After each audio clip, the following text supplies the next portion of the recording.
Good evening, ladies and gentlemen. I'd like to extend a warm welcome to our Mayor, the councillors, council staff and all members of the public joining us online and in person. Tonight we'll be live streaming this meeting on Facebook, YouTube and the Banyule Council website. We kindly ask everyone to please ensure your mobile phones are switched off or muted to avoid any interruptions during the meeting. We'll be going live shortly. Thank you.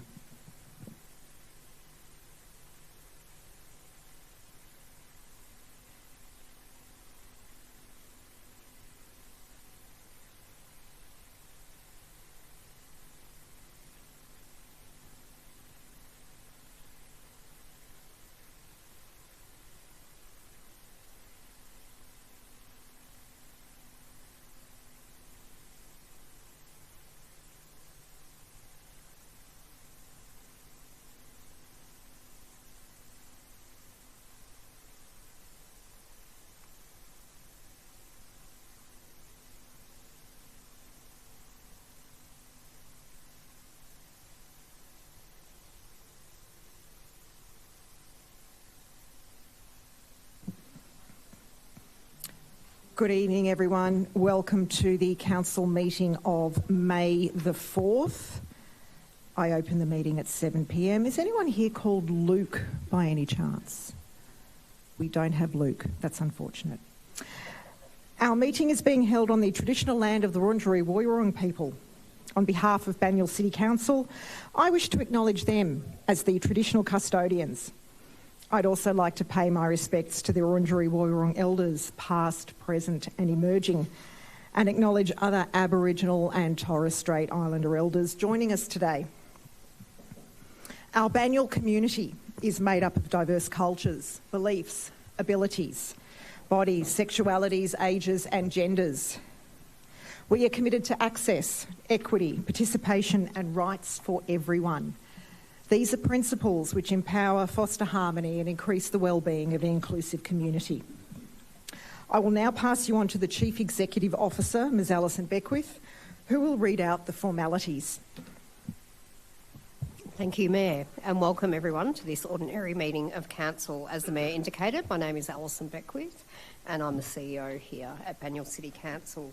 Tonight's meeting is being live streamed and held in person in line with the provisions of Council's governance rules and the Local Government Act 2020. The meeting is being live streamed via Council's website and Facebook page. Live streams will be available on Council's website and YouTube after tonight's meeting. For those of you joining at home, the live stream is not interactive. Any comments or private messages directed to the Council group while the live streaming will not be presented to Council or have a bearing on the conduct of tonight's meeting. Council's request to speak methods continue to allow participation of our residents without having to attend the meeting in person. I will now take you through some guidelines for our public participation. Public question time occurs at the end of the meeting. If a member of the public who submitted a question is present at that time, they are welcome to read their question as submitted or have their question read out on their behalf. If the submitter is not present, the question will not be read out. All public questions and responses are included in the meeting minutes from tonight's meeting. I just remind you that no statement may be derogatory, defamatory, objectionable in language or directed to an individual councillor, member of staff, ratepayer or member of the public. A 2-minute time limit does apply to anyone requesting to speak tonight, and the timer will be used and a warning will sound at the 1.5-minute mark. Officers, if they are reading out on your behalf, will sum up for the last 30 seconds and we require you to do the same. We ask all of those in the gallery tonight to ensure their mobile phones are either switched off or on silent mode to avoid any disruptions to tonight's meeting.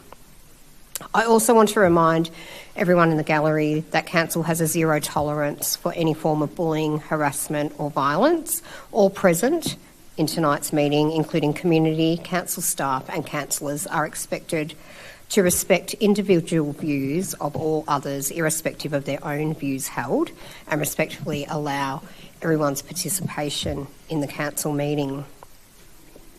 Again, those of you in the gallery tonight, if you do depart the chamber while the meeting is still in progress, we kindly ask that you don't hold conversations until you're actually outside the building. Conversations in the foyer and even downstairs do reverberate up into this gallery and affect those listening at home. I'll now introduce you to the councillors in attendance tonight, and I'll start to my left. So Councillor Peter Castaldo, representing Griffin Ward, Councillor Matt Wood, representing Hordern, Councillor Alicia Curry, representing Ibbott Ward, and Councillor Mary O'Kane, representing Olympia Ward. And to my right, we have the Mayor, Councillor Alison Champion, also representing Sherborne Ward, Deputy Mayor, Councillor Rick Garotti, representing Grimshaw, Councillor Elizabeth Neely, representing Beale Ward, and Councillor Mark De Pasquale, representing Bakewell. This evening, the council group is also joined with the executive team. And over to my left, I have Joseph Tobacco, Director of Community Wellbeing, and Natasha Swan, Director of City Development. And over to the right, we have Darren Bennett, Director of Assets and City Services, and Mark Gilio, Director of Corporate Services. Also here supporting the councillor team are members of the Governance and Integrity and IT teams. We thank you for participating in tonight's meeting, and I'll hand back to you, Mayor. Thanks very much, Alison. Apologies, councillors. We note we have an apology tonight from Councillor Alida McKern. Is anyone aware of any other apologies this evening? Okay, there are none. Okay, so we have two councillors wishing to seek a leave of absence from council. It is important for us to note and acknowledge that council must accept any reasonable requests for leave of absence under the Local Government Act. So Councillor Mark De Pasquale, Councillor Rick Garotti both need to declare a material conflict of interest regarding this leave of absence and leave the chamber before the respective vote. So we are going to seek a motion from council to grant Councillor Garotti a leave of absence. So could I possibly suggest that you leave the room, Councillor Liz? Just hang on a minute. Can we just... I love your enthusiasm though. It's great. So we'll just wait for Councillor Rick to leave the room. Okay, so we're now seeking a motion from council to grant Councillor Garotti a leave of absence, noting that Councillor Liz is moving the request, and could I have a seconder, please? Councillor Peter Castaldo. I put that to motion to grant Councillor Garotti a leave of absence for the period Thursday the 7th of May to Sunday the 24th of May inclusive. All those in favour? That is carried. Could we ask Councillor Rick to return to the room, please?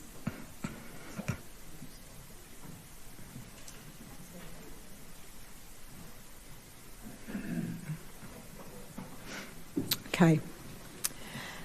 I now seek a motion from council to grant Councillor De Pasquale to... Yes? He does need to leave the room. Yeah, that's fine. So I'm giving him time because I'm going to add... Councillor Mark De Pasquale is requesting a leave of absence for the period Friday the 15th of May 2026 to Saturday the 23rd of May inclusive. Could I have a mover?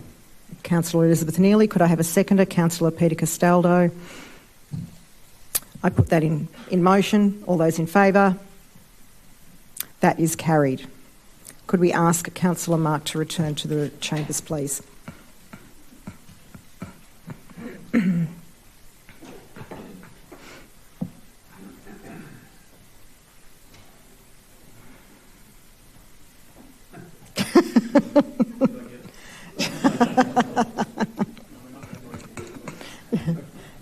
Yeah, just to be clear, they are not going away together, just to be clear. Okay, confirmation of minutes for the ordinary meeting of council held on the 13th of April 2026 and minutes of the special council meeting held on the 20th of April 2026. Could I have a councillor to move? Councillor Mary O'Kane. Could I have a seconder, please? Councillor Elizabeth Neely. I put that in motion. All those in favour? That is carried. Disclosure of interests for councillors. As required at any other meeting of council, councillors must declare a conflict of interest at the start of the meeting and leave the meeting when the item is presented to council. Councillors will be required to leave the meeting and return when the item has been resolved. At any point throughout the meeting, if any other councillor recognises they have a general or material conflict of interest, they may flag it at that point and follow the same procedure. Do we have any disclosures of interest for this meeting from any councillor? Okay. So I'm noting that Councillor Mark Di Pasquale and Councillor Rick Garotti have a material conflict of interest each, which they both declared earlier for a leave of absence request. This will be noted at this item. Okay. And there are no other disclosures. Okay, disclosure of interest for staff. Officers who are present, I now ask whether you have a conflict of interest in any item presented before council tonight. Okay, I've got shakes of the head, so there are no disclosures of interest by staff. There is no urgent business. Okay, councillors, I'm calling for a procedural motion to reorder the business of the council meeting agenda, please. I'd like to propose we bring forward agenda item 11.5, 18 to 28 Irvine Road, Ivanhoe, demolition and construction of new pavilions at Chelsworth Park, P316/2025, before item 8.1, transform Banyule 2030 strategy. And then the agenda order that is printed follows thereafter. Could I ask for a councillor to move? Councillor Peter Castaldo. Could I have a councillor to second the procedural motion? Councillor Elizabeth Neely. All those in favour? That is carried. Okay. So item, if we could bring that up on the screen. Not that one. Item 11.5,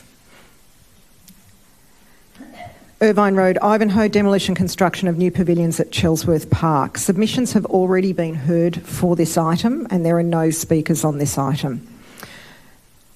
Before we move a motion, are there any questions of officers by councillors? Okay, there is an officer report set out in the papers. Councillor Peter Castaldo.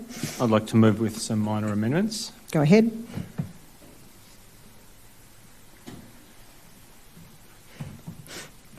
The motion as per the papers, with the amendments in Part 1R, the introduction of timber look material to all eaves of pavilions A and B, and Part S, the porcelain honed block material shown on Pavilion B replaced with a pebble finish block work. So moved. Thank you, Councillor. Do we have a seconder? Councillor Elizabeth Neely. Councillor Peter, as the mover, would you like to speak to the item? Yeah, thank you, Mayor. This has been on some journey. We've had a couple of challenges along it, but tonight we're going to close this one out, I hope. Tonight I'll be moving the motion as per the papers with some minor amendments to some of the materials to help consider some of the community correspondence over the process to help set the pavilions into the natural environment a little better. I'd like to thank all that has participated over the journey. It has been on the cards since I first joined council about 10 years ago. It's gone through a number of design changes, considerable changes along that journey. I'd like to acknowledge the considerable funding that Ivanhoe Grammar are putting forward to deliver these community pavilions that will be used for the school but also for our community.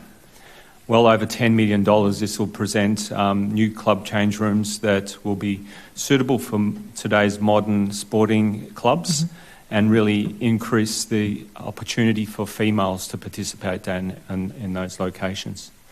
So I'd just like to not hold this back any longer. We've done a considerable amount of consultation, and just noting that along the whole journey we've had diametrically opposed opinions dragging us in opposite directions throughout the process. So it's been challenging, and one that a councillor needs to deal with and find a balance. And I think we've sought towards achieving that balance, and tonight I'm wholeheartedly supportive of this planning permit being supported, and this will contribute to the necessary steps in enabling the lease on the Chelsworth Park to be fulfilled, and Chelsworth Park have that investment that Ivanhoe Grammar was going to put into it for all of our community's benefit. So move. Thanks, Councillor. Councillor Liz, would you like to speak to the item? Thank you, Mayor. As Councillor Castaldo mentioned, we have received a lot of correspondence on this item. This park is very special to residents, particularly in the vicinity, but also residents beyond the area who appreciate the natural environment that it's set in. It's special to clubs, it's special to families, children who play the sport locally and use the fields, and also the students of Ivanhoe Grammar. There is a lot of overlap, and some people would have a few of those hats on. I do say this every council meeting, that residents expect high quality, modern, fit for purpose pavilions, and that's what we're looking for with this vote tonight. So I look forward to the pavilions having that strong, active interface with the public realm, as well as that appropriate regard for the bushland setting. Thank you. Thanks very much, Councillor. Would any other councillor like to speak to the item? Councillor Alicia. Thanks, Mayor. So I just want to acknowledge, for those that are here this evening watching, that Council has had previous votes on this from the 13th and the 20th of April. We had many very passionate residents that were looking to maintain that natural quality of the Chelsworth Park. I have now voted 3 times on this item to approve the pavilions. It has never been shown that Council's opinion in general has always been an opinion to approve the pavilions, and what it came down to was a set of amendments which Council made a decision on the 13th of April and rescinded on the 20th of April. From comments made in the last meeting, I know some councillors were swayed by further information that came from the applicant. I find that as when I was deciding this and making my comments made about making a decision against the planning scheme, that the comments made were not consistent with the planning scheme. They spoke to other issues. The ward councillor had spoken to this as well. I find that I can't make comment on those. I can't make comment if it's not planning scheme related. So this evening I've decided to abstain my vote, and I do recognise that the ward councillor really wanted the outcome that she had originally proposed. Thanks, Mayor. Thanks, Councillor. Would any other councillor like to speak on this item? Okay, Councillor Peter, as the mover, would you like a right of reply? Nope. Okay, I'm going to put that in motion. All those in favour? Those against? And those abstaining? Thank you. That is carried.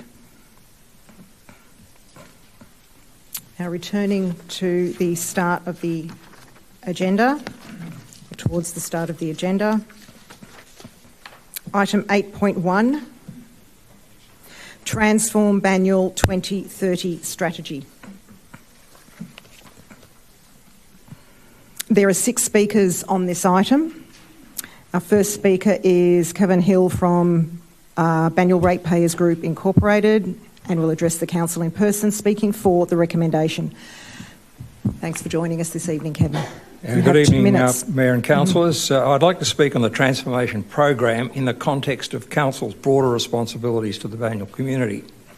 This is a major, multi-year, approximately $40 million investment intended to reshape how Council operates and delivers services. Programs of this scale can absolutely add value, but only when they are tightly governed and clearly linked to measurable outcomes. At a strategic level, the transformation should achieve 3 things, in my opinion: a lower long-term cost to serve, improved service delivery, and stronger financial sustainability. The key question is whether those outcomes are clearly defined, measurable and enforceable within this program. At present, there appears to be a gap between the scale of investment and the clarity of expected return. For example, what is the quantified productivity or efficiency gain over time? How will Council track and publicly report progress year by year? And what specific improvements will residents experience in practical terms? Without that clarity, there is a risk the program becomes internally focused, centred on systems and structured rather than community outcomes. Exceptional governance is therefore critical. In my discussions with several of your fellow councillors, I have suggested strengthened oversight through additional audit and risk committee engagement. Focus specifically on this program, along with the specialist change management capability reporting directly to the CEO. These are not constraints, they are mechanisms to ensure delivery and discipline. We also need to recognise opportunity cost. This level of investment inevitably competes with core services and visible community priorities that residents rely on every day.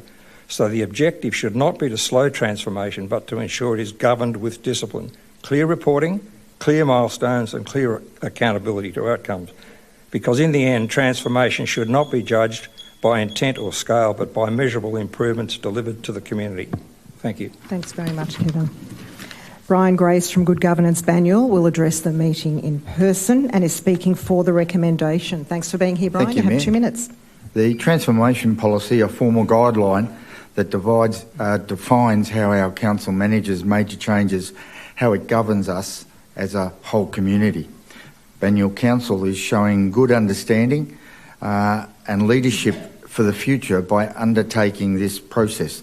If we do nothing, nothing will change, and the cost to do nothing will increase over time. Our council accepts the challenge. Our CEO and our directors and our councillors are to be congratulated for the brave understanding of what they see as our future. Purpose, vision, strategic priorities, governance and decision-making, the very foundation of which Good Governance Banyule was formed, are embedded in this policy. Our community does not fear change. Banyule Council will go forward knowing our community stands with you as we both meet our future needs together. It must be said that we are so lucky and fortunate to have a CEO and directors who realise the need for change is now. This whole entire policy and change has never been attempted by any local council previously. It has in parts and bits and pieces, but not in its entirety.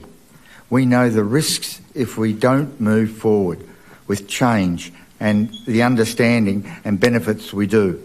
The policy is good for the whole community. I wish to thank the councillors, Gorotti and Wood, for our meeting yesterday, and to take community leaders under their wing and explain this whole policy to us. I am open for any questions for councillors may have, or any directors who may have questions of me. I love living in Banyule, and this is why we live here. Thank you. Thank you very much, Brian. Whoops. Stephen Cullen will address the council in person and is speaking for the recommendation. Thanks for joining Mayor. us, Stephen. Firstly, I commend officers on the strategy. I'm encouraged by the reshaped service experience, efficiency harvested for better service, systems rationalisation, an enterprise architecture approach, gated investment, very smart, and in particular, project oversight and accountability attaching to 2 councillors. Good move.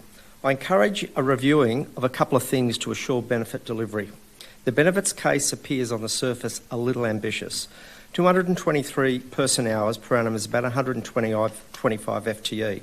The case says the people will be freed up to do other value-adding tasks, which is great. So it appears no FTE will leave the building. There's a risk this benefit cannot be accurately measured nor baked into Council's OPEX plans for the next 10 years, 7 of which are the payback period. So I'd encourage Council to consider hard cost-out targets. When the many other investment and OPEX cases are brought to Council over the 10-year benefit cycle, can we trace the reallocation of people from this business case to those, or will FTE overall ratchet up? The case pegs on avoidance of future costs and cost-directed. Pegging the economics of an investment case on these does carry some risk. At first pass, I couldn't find disbenefits in the economics. Examples of this: staff engagement hit during the change, service dilutions as systems are migrated, residual licence elements. With tech execution and moving from 230 applications to 90, it's likely nasty surprises will emerge once techos look under the bonnet. So Section 14, paragraph 1 implies contingency will be sought when risks materialise. So was any of the $40 million budgeted to contingency? With all of this transformation, ironically, the custom SAT measure will only improve by 6%. Seems a little modest. These suggestions may have been considered. If not, perhaps take a black hat view in Work Package 1, just to ensure it's not an all roses case from the start. The 39.9 is assumably real hard dollars leaving the building, so it would be great to see most of that paid back in traceable benefit dollars. I look forward to seeing the many benefits. Well done, Council. Cheers. Thanks very much, Stephen. Sam Boatwright will address the Council in person, is speaking for the recommendation. Oh, sorry, Councillor Peter has a question. Question through you, Mayor, for the relevant Director. Regarding contingency allocation, could you speak to any contingency allocation in that total budget and also in Gateway 1 as well, if available? Yeah, certainly through you, Mayor. The strategy has, built in 17.5% contingency for the whole project, and we think that's quite a modest contingency. So we think there's some upside around that, depending on obviously the work package or the first work package, and then we'll get a better sense of how that goes, over the next 12 months. Thank you. Cool. Great, thank you very much. So Sam Boatwright will address the Council in person and is speaking for the recommendation. Hello, Sam. Welcome. You have 2 minutes to speak. Thank you, councillors. I'd like to start by saying that there are a lot of good things about the strategy that I think are long overdue, but the most notable of all is council bringing more work back to Banyule and investing in its own capabilities, systems, workforce and so on. For some decades now, we've seen this neoliberal thought of just leave everything up to the private companies, they do it best, creep into every level of government at varying degrees. But that thought just simply isn't true. So it's great to see council moving away from privatisation and contractors, even if just a little bit. Though I'm in favour of this, I do have concerns with one aspect, that being artificial intelligence, AI. While AI has evolved and certainly has some use cases, it still needs to be cautioned with. It still needs to be used with caution, sorry. AI is still prone to hallucination and is also prone to totally disregarding rules it is given, as we've seen in a recent event that's been reported on, where an AI agent powered by Anthropic's Claude AI deleted an entire database and then acknowledged after the fact that it wasn't supposed to do that. AI companies also currently subsidise their products in an unsustainable model in order to get more users and customers, meaning that eventually these companies will need to increase prices. This includes token-based systems, which they're moving towards now, and the aforementioned Anthropic company recently quietly doubled its estimate for how much engineers can expect to spend on code tokens for their Claude AI.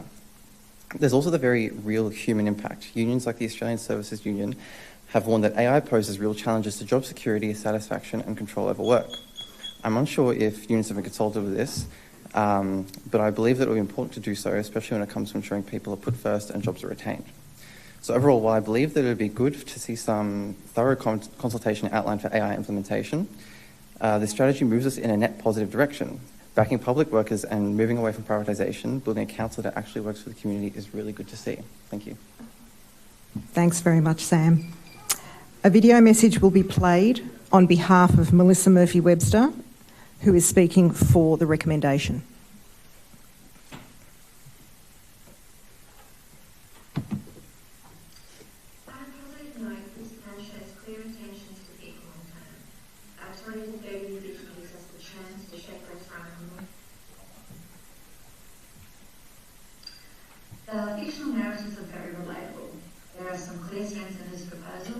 takes a whole of council approach, looking at systems, services, workforce and processes together rather than in isolation. That kind of coordinated thinking is essential if we want meaningful, lasting improvement rather than piecemeal change. The strategy is also proactive. It recognises that existing systems and ways of working already limit council's ability to deliver responsive and efficient services. Addressing these now before they become urgent and more stressful problems is a sensible approach. There are also potential efficiency and service benefits.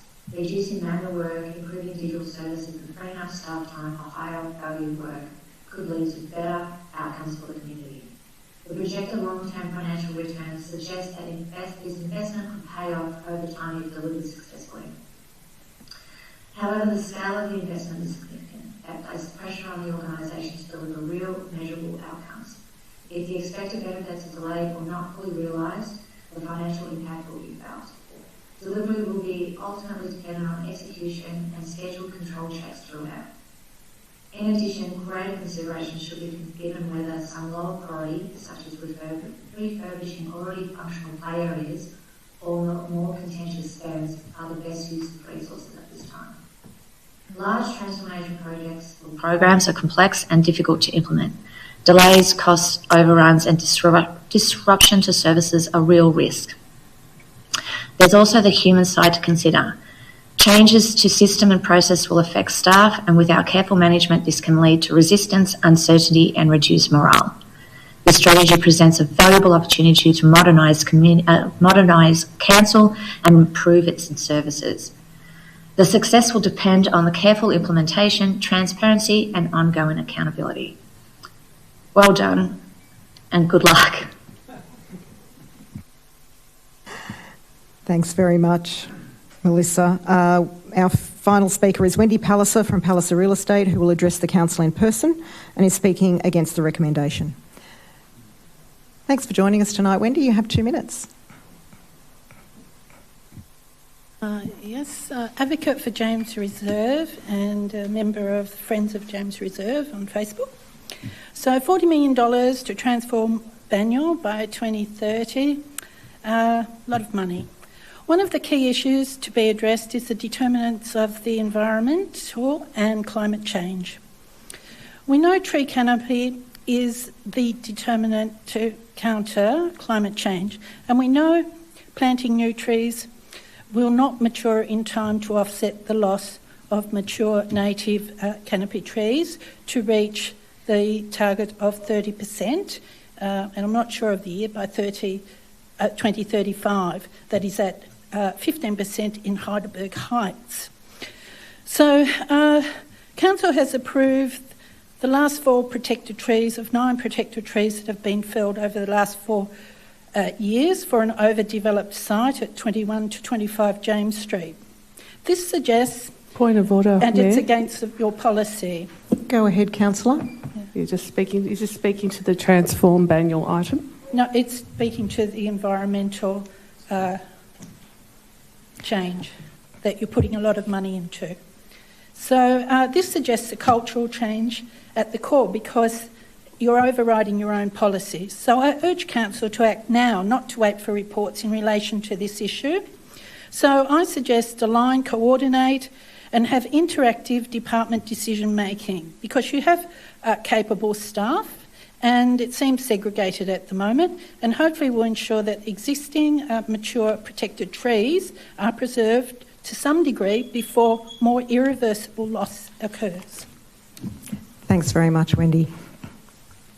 Councillors, we do have a motion in front of us. Before we move it, are there any questions of officers? None. Okay. We have a report... Mayor, yes. Mayor, sorry. Okay. I do want to just receive a little bit more clarity on the gateways. So what does one of these gates look like for the community member sitting out there at home thinking, what are these gates? I've never heard of these before, because I'd never really heard of these before this strategy. Thank you, Mayor. Okay, through the appropriate officer, Director Mark. Thank you, Mayor. Simply put, it's really just a bit of a pause to review the success of a particular work package. So, for example, when we do a transformation and it results in changing a particular system, call it the finance system, we'll do all the work around that, and then we'll actually hit pause after that particular piece of work, just to see if we've realised the benefits, if you like, before we invest any more money. So I realise this is a big investment for council. So if, for example, it hasn't been successful, if there's been cost overruns, then we've got the opportunity to pause, review our work packages in the future, not necessarily go on and applying more money into a system or a strategy that's not actually delivering what it's supposed to. So it's just a bit of a pause, just to see how the project's going, because it is a 4-year project, to take stock and review how we've implemented that particular piece of software in this case. Thanks very much, Director. Your question's answered. Councillor Peter. Thought it might be good to just address, through you, Mayor, how AI is being addressed through the implementation of this strategy and considered. Director Mark. Yeah, thank you. Through you, Mayor. It doesn't form part of necessarily the full implementation of the strategy, but we've got to realise that AI is upon us and there's going to be some sort of impact on the way we do our work. So I guess it's a real careful, considered and sort of a risk-assessed approach to implementing any AI technology that is a result of any of the business transformation. So it's not necessarily driving what we do, but we've got to be aware that there may be some benefits with use cases that could help through that simplified processes as part of that, all of those work packages. So not relying on AI, but it will incorporate some AI as we go through the implementation of the strategy. Thank you, Director. Any other questions of officers? Okay. We have an officer's report before us set out in the agenda papers, and I'm calling for a motion. Councillor Matt. Councillor Matt. Thank you, Mayor. Yes, I will move a motion with some substantial changes. So through you, I'll read through those. So bear with me here. Number 1, adopt the Transform Banyule 2030 strategy, and we'll refer to that from now on as the strategy, as the master plan for Council's 4-year business transformation program. Number 2 is to endorse the $39.91 million in expenditure to implement the strategy, and refers the funding requirement for inclusion in the proposed 2026-2030 budget and initiative and capital works program. Number 3, confirms the inclusion of 5 delivery gates within the governance framework. Governance framework, providing council the opportunity to pause, rescope, or stop at critical points in the program. Note a report to come to council at the delivery of each milestone gate. Number 4 is requests that program reporting also provides analysis of current financial year's forecast against the FY26 forecast baseline, which is pictured there at Table 1, and includes the consideration of a key reporting dashboard. I won't go through the numbers. Number 5, approves an initial budget provision of $8.5 million for delivery of the program up to Gate 1, subject to the adoption of the proposed budget 26-2030. Number 6, recognise the important role that the Audit and Risk Committee will play, providing strategic risk management oversight of the strategy, which will include receiving quarterly summary updates at each meeting going forward and for the entirety of the project. Number 7, requests that delivery of the strategy, including costs and benefits realised, be reported to Council in annual strategic assessment reports and in each quarterly financial management report going forward.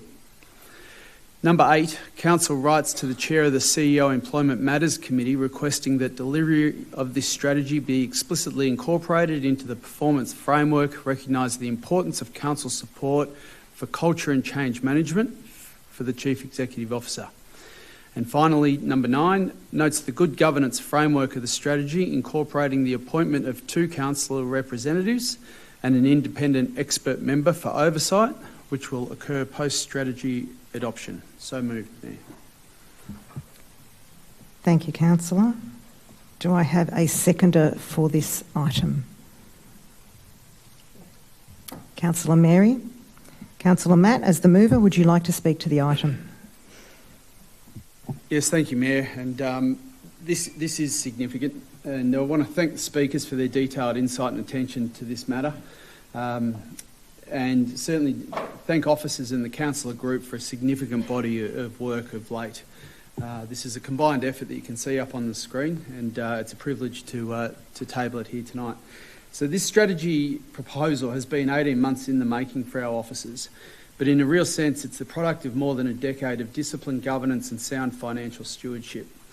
That work has delivered us a unique opportunity to take a genuine and significant step, one that if successful will create lasting value for our community long after all of us have moved on. I'm genuinely motivated by this proposed strategy. This vision is compelling, the thinking is bold and genuinely out of the box, and the data capture and analytical work underpinning it is of a very high standard. I understand the drivers for change, I understand the benefits being pursued, and I fundamentally support the need for Council to progress in this space to firm up Council's sustainability in the modern context. Our role, however, as councillors is to assess and test, to examine the assumptions made, processes, direction, and satisfy ourselves that what we're adopting is positioned to actually deliver for our community. Several material concerns have been raised over recent months, and I want to acknowledge the officers who have listened and responded constructively. The governance improvements are real and meaningful. Councillors will sit on the steering committee, as you can see up there. The strategy was referred and tested at Audit and Risk, and that was at Council's insistence, and the committee has been broadly supportive. As part of the assessment, our internal auditor stated this represents a mature enterprise-led approach, clearly positioned as business transformation, not just a technology implementation. Resourcing is well considered, benefits are defined and measurable, and ownership sits appropriately with the executive. On the financial model, a plus 10% cost assumption and minus 15% benefit assumption was considered tight, but acceptable by the Audit and Risk Committee. One member did note that it may prove optimistic, and this will be front of mind as this program matures.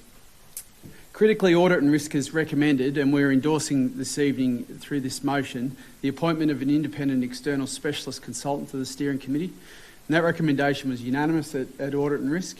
The intent is to strengthen independence, oversight and assurance on behalf of the Council and community. Audit and Risk will also receive a summary update at every meeting moving forward, ensuring continued visibility and active governance throughout the life of the program. The Audit and Risk Committee also noted clearly that success will ultimately rest on people and change management, not just the plan. This isn't simply an IT plug-in solution. This is an important observation and it's recognised in the amended motion. I will be nominating for the steering committee as we go forward. I'm satisfied this has now been appropriately tested. The oversight framework is appropriately strong, and I'm pleased to be moving the motion this morning. Thank you, Mayor. Thanks very much, Councillor. As the seconder, Councillor Mary, would you like to speak to the item? Thank you, Mayor. So this evening... Good morning. All right, okay. Yes, it has. So thank you, Mayor. Thank you to all our well-informed speakers, and I'd like to thank in particular Councillors Garotti and Wood for their extensive efforts on this item. Tonight, Council will be asked to make three clear decisions: to adopt this strategy, to fund it through high-cost, high-benefit investment, and to endorse a 5-gate governance model. So the question is, does this strategy meet the grounds on which Council must decide? On governance, safeguards are strong.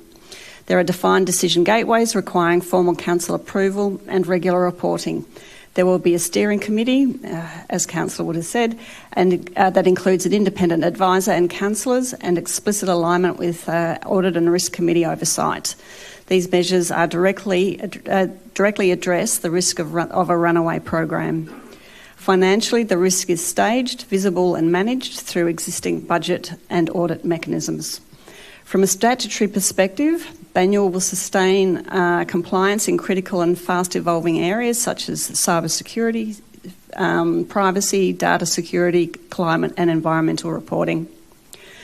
Timing matters, and Banyule has both the capacity and the strategic window to invest in proactive change right now.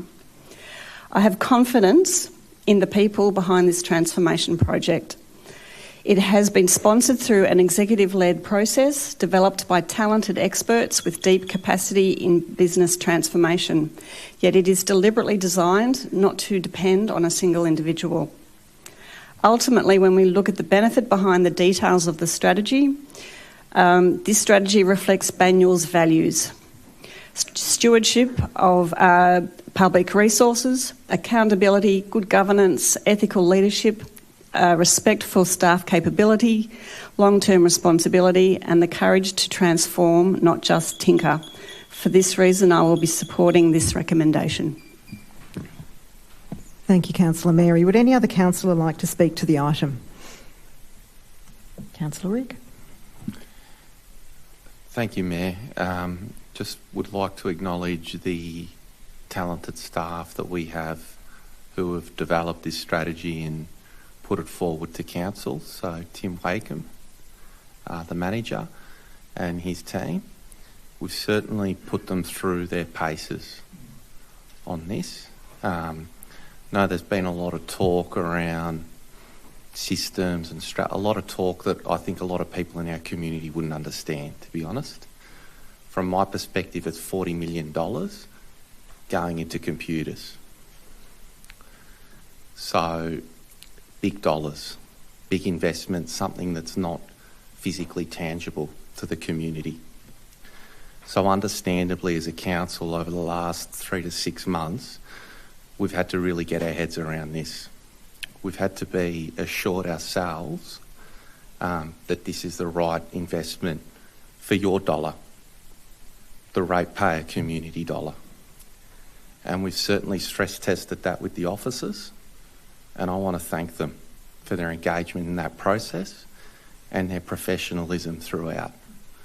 I'm pretty confident now with the amended resolution that we've tabled that we've addressed some of the key risks and issues that have seen projects like this in other councils and other sectors go off the rails. But it is a big spend and there's a lot of risk attached to it. I think one of our speakers, Melissa Murphy, probably summed it up well in saying, well done, but good luck. This is the start of a long process and journey. I think we start it with excitement. I think we start it with optimism, with clear eyes and clear framework around how we're going to manage it. But I don't think now's the time to give ourselves a pat on the back. We've got a lot of work to do collectively to get this right. Thank you, Mayor. Thanks very much, Councillor. Would any other councillor like to speak to the item? Councillor Mark. Thank you, Mayor. Yes, very nervous this evening, to be honest, with regards to deciding on a $40 million project. We're very nervous because it's not only we need to be accountable for this, as in this councillor group, but we're also making a decision for the next council as well. So that's why I'm nervous. But I think the gateways are a way to check off that we're on the right track. And I think this definitely has to be, definitely not an open checkbook to contractors or software providers. They're going to be fully accountable with regards to how this strategy will roll out. I want to thank Councillor Wood and Councillor Garotti for their efforts bringing us all together on this, but I've also been watching the other councillors and their appetite for accountability, efficiencies, just to be open with the community or to give the feedback to the community as we go along the path. And I think that's going to be the most important thing. But we're at a position now where, I've been in this council for a little bit of time now, and we have been doing a lot with the computerisation and the systems that we have. And I think if we go into the staff room, they can sometimes be getting a bit frustrated with regards to how they integrate technology and efficiencies of data coming in and the use of and the protection of and all the community assets with regards to their personal information and how your rate dollar is spent. And I think it's time that with computerisation, we're on the cusp of AI, taking over things. We need to be wary of that, and that will be part of this transformation. So I think it's time. If we wait any longer, we're going to lose staff. I think we want to attract good staff who can help us along this path. So I think we're on the right track there. Now the report actually says returns of $83 million over 10 years. Who knows? Who knows what it's going to be? But we'll be reporting back with those gateways as we go and see what the efficiencies are, see what benefits are. But I'll be looking for key benefits for the community to show them, or they'll be telling us whether it's working or not. Because if it's easier to pick up your, have some system work better for you, that's good use of the rate dollar. Thank you, Mayor. Thanks very much, Councillor. Would any other councillor like to speak to the item? Councillor Peter. Thank you, Mayor. I think we're off to a good start here. This is one of the biggest budget allocations we've done on this council, in the history of this council. It's not one that's going to just cost our community, but actually deliver valuable savings over the 10 years. So it's an exciting opportunity. Also, when it comes to implementing major changes in systems and IT, it's one of the largest risk areas as well. We've seen other councils fail in this. So we're very much mindful of the opportunities and the risks presented here. But when we hear the speakers tonight all speak confidently, when we hear our officers have worked on it for such a long time, councillors were at each other around the weekend and last week to try and make sure we got everything in this that needs to be in there, because we're all 100% behind making this work. We want everyone to be together on this, and the level of transparency and participation has been welcomed through Councillor Garotti speaking to residents to incorporate them into the early conversations before we adopt it, to consider their views, to consider the opportunities that they might bring to the table, was really important, and it's a good start. I think the next step is now to give confidence to our officers right throughout the organisation. This is going to help them deliver a wonderful outcome for the community and help them be more efficient and produce better things for our community. So I'm really excited about this. I think there's going to be a bit of competition for the steering committee. Everyone wants to be part of this. I'm looking forward to those conversations that lead us into this project and start delivering those savings into the future. Thank you, Councillor. Would any other councillor like to speak to the item? Councillor Liz. Thank you, Mayor. Very happy to speak to this enterprise-wide capability uplift. The case for it has been very clear to all councillors that have spoken so far, and I also enjoyed the fictional narrative at the beginning of the strategy. I found the stories very relatable, and I'll bet many residents have had a similar experience at some stage when interacting with council. I'd also like to thank Councillor Garotti for his expertise on this, and Councillor Wood for the initiative to bring these additions to the report. Overall, I thought it was an excellent strategy and acknowledge that council needs to reshape its technology, its services, its operations. And as we know, the organisation has grown, particularly in different areas at different rates, and things are disconnected, and now we have to navigate things differently due to all of this fragmentation. So it's been a very thorough process with all that research that was listed across local government. Some councillors have done their own research, best practice from private and non-for-profit sectors. I like the focus on recognising residents as community members rather than as isolated transactions, because I think providing a better service, that really sells it to me. And this will lead to, in my opinion, an investment in building the trust of the community, which I think is important for all levels of government. The efficiency benefits have been clearly outlined. They're very important. And I just wanted to verbally highlight the bolded words in the strategy that changing how the organisation operates internally will lead to an improvement in that service quality. So thank you to officers, and I believe this is very proactive. Thank you. Thank you very much, Councillor. Would any other councillor like to speak to the item? Councillor Alicia. Thanks, Mayor.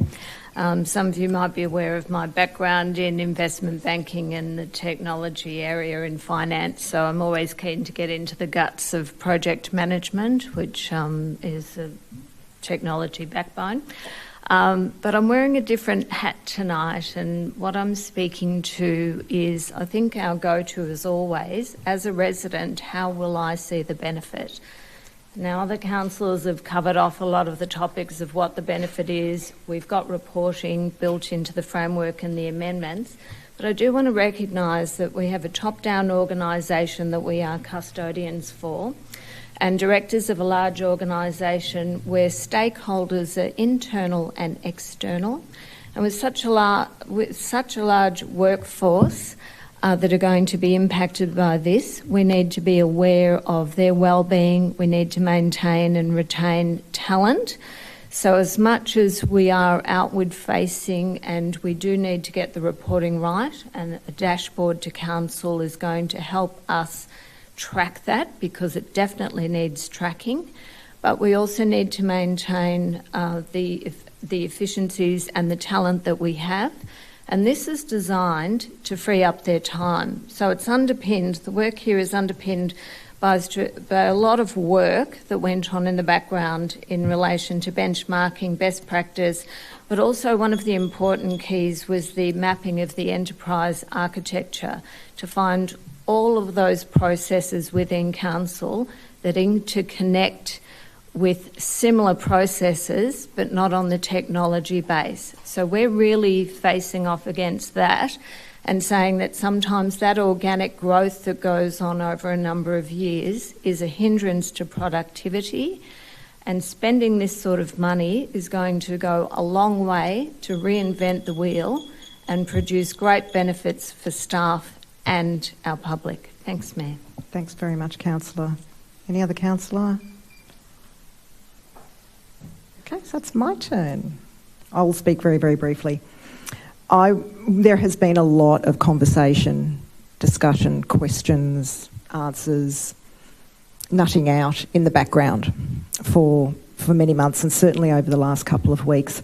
So as the Mayor, I would like to thank our Deputy Mayor, Councillor Rick, for his initiative in foreshadowing or foreseeing that this is a significant strategy for our community and for officers and for councillors, and set up a meeting prior to today to be able to nut out any queries by our community, and allowing us giving us councillors the opportunity as well to attend this meeting. So thank you to Councillor Matt Wood for attending that meeting. So giving up Sunday afternoon to be with some members of our community to help understand this process and how, or this particular project, and how it benefits many stakeholders. All councillors were invited to this meeting. Not all of us could make it. We had other commitments at the time. However, we understand that the meeting was very successful. I'm, quite frankly, looking forward to the left hand knowing what the right hand's doing. So, great, we have no more speakers. Okay, so our mover, would you like a right of reply? Thank you, Mayor. I'll just take an opportunity just to,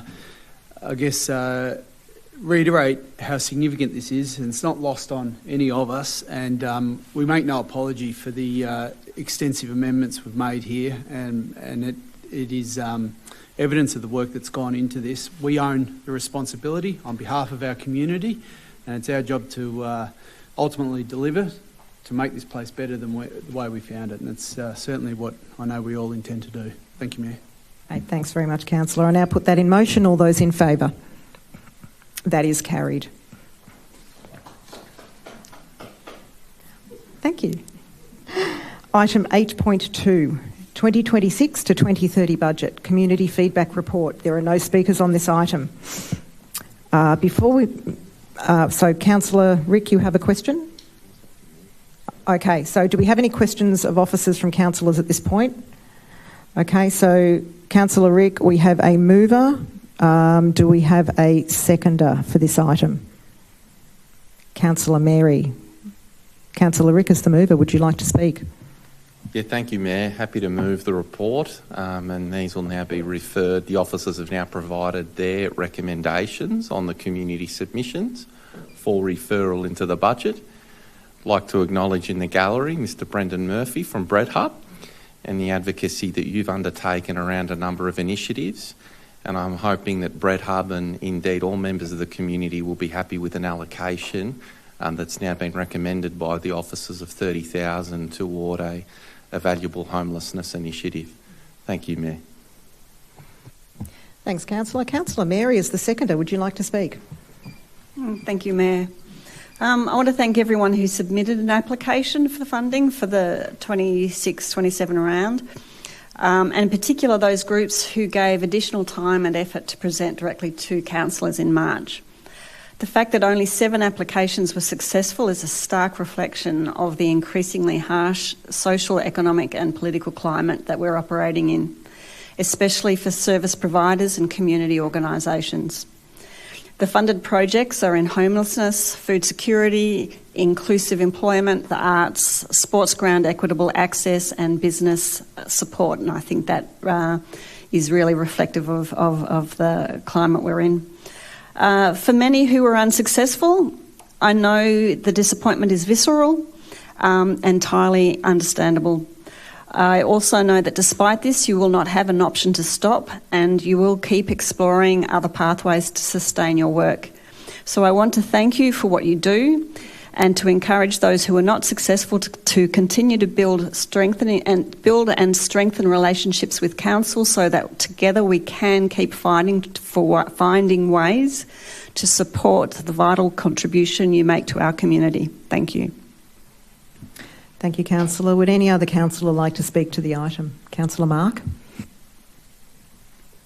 Mayor, thank you. I'd just like to thank the community members who did submit in public. So it's not easy. It's very nerve-wracking getting up there in public and submitting on behalf of an organisation or during the budget process. So thank you very much to the community. I would also like to acknowledge this council for continuing to listen to the community in those budget submissions. It's not a requirement in the Local Government Act that we do that, but I like it. Ever since I've been here on a council, I've really enjoyed listening to the submissions in person, getting that engagement, and I think it just does open up transparency as well. So thank you, and I would like that to continue on. Thank you, Mayor. Thank you very much, Councillor. Would any other councillor like to speak to the item? Nope. Okay. As the mover, Councillor Rick, do you want to write a reply? No? Okay. I'm going to put that in motion. All those in favour? That is carried. Item 8.3, Quarterly Finance Report, March 2026. There are no speakers on this item. Before we move to the motion, does any councillor have a question of officers? Okay, we have a report set out in the papers. Do we have a mover for this item? Councillor Rick is our mover. Do we have a seconder? I'm happy to move. I'd like to just move with a couple of amendments. Go ahead. So the first 3 as is. Just to point number 4, note that following consultation with councillors, the monthly management accounts are no longer issued to councillors. 5 officers to provide the June 26 quarterly financial management report at the 3rd of August 26 council meeting, noting that the financial results will be subject to audit adjustment, and 6 officers to provide a reconciliation between the March 26 full year forecast figures and the June 26 full year actuals for each account category. So moved, Mayor. Thanks very much, Councillor. Do we have a seconder for the item? Councillor Mark. Councillor Rick, would you like to speak to the item? Yeah, thank you, Mayor. I'll pick up a couple of the procedural amendments to the motion. So previously, for a long period of time now, Council has asked for a monthly management accounts. I think the fact that we're now comfortable with quarterly is the confidence that we have in our CEO and in our Director of Corporate Services and his CFO. So, we're comfortable to pull back a little bit and to monitor on a quarterly basis. Having said that, we do want to get the 30 June figures as early as possible because we know we're heading into tight times ahead in the next 3 financial years. Tonight, with the item that we've just resolved, $40 million transformation strategy, and an item that will come up later in the agenda, a $50 million pool redevelopment, that's $90 million that this council is effectively endorsing or potentially endorsing this evening. And if you have a look at the balance sheet in the March accounts, we've got about $100 million in cash. So tonight we basically made a decision to run that down to $10 million. Now that's fine. I think as we touched on in the business transformation strategy, that's underpinned by a whole range of benefits. And with the pool as well, critical piece of community infrastructure. But I just think it's important that I'm highlighting this now, that we're making some very big decisions tonight that do have material financial impact. Can we manage it? Can we weather it? Is it in the right interest of the community? I would say yes to all of those questions. But it's for that reason that we've just asked for those 30 June accounts to be provided as early as possible. And just a little bit of a reconciliation too against forecast, just to make sure that we're doing our job in working with Alison and Mark and his team in ensuring that things are on track financially for this council as we embark on some very big projects and pieces of expenditure. Thank you, Mayor. Thank you, Councillor. Would the seconder like to speak to the item? Thank you, Mayor. Yes, reconciling the books on a monthly basis of forecasts and actuals very, very difficult because there's always overruns. Quarterly is better. Annually can be done, and that's what we're calling back. So please don't look at point 4 and think that we're stepping back from the books. Definitely not. If anything, in my opinion, I think it's more that we want to really focus hard on where we can have quarterly impact on the budget and making sure it's on the right track, and not just nitpick by month, and have officers coming back with information which just is an overrun, which something that hasn't been spent yet, but it might be spent on the 2nd or the 3rd of the next month. So just this alignment, and so please don't, in the community, don't think that we're stepping back. We're actually stepping up this accountability. Thank you. Thank you very much, Councillor. Would any other councillor like to speak to the item? Okay, as the mover, right of reply? No. Okay, I'm now putting that in motion. All those in favour? That is carried. Item 8.4, Banyule Cemeteries Trust Financial Report. There are no speakers on this item. Before we move the motion, councillors, does anyone have a question of the officers? Okay, we have a report in front of us. I'm calling for a motion. Do I have a mover? Councillor Mark. Do I have a seconder? Councillor Matt. Councillor Mark as the mover. Would you like to speak? Councillor Matt as the seconder. Would any other councillor like to speak? No. I'm going to put that in motion. All those in favour? That is carried.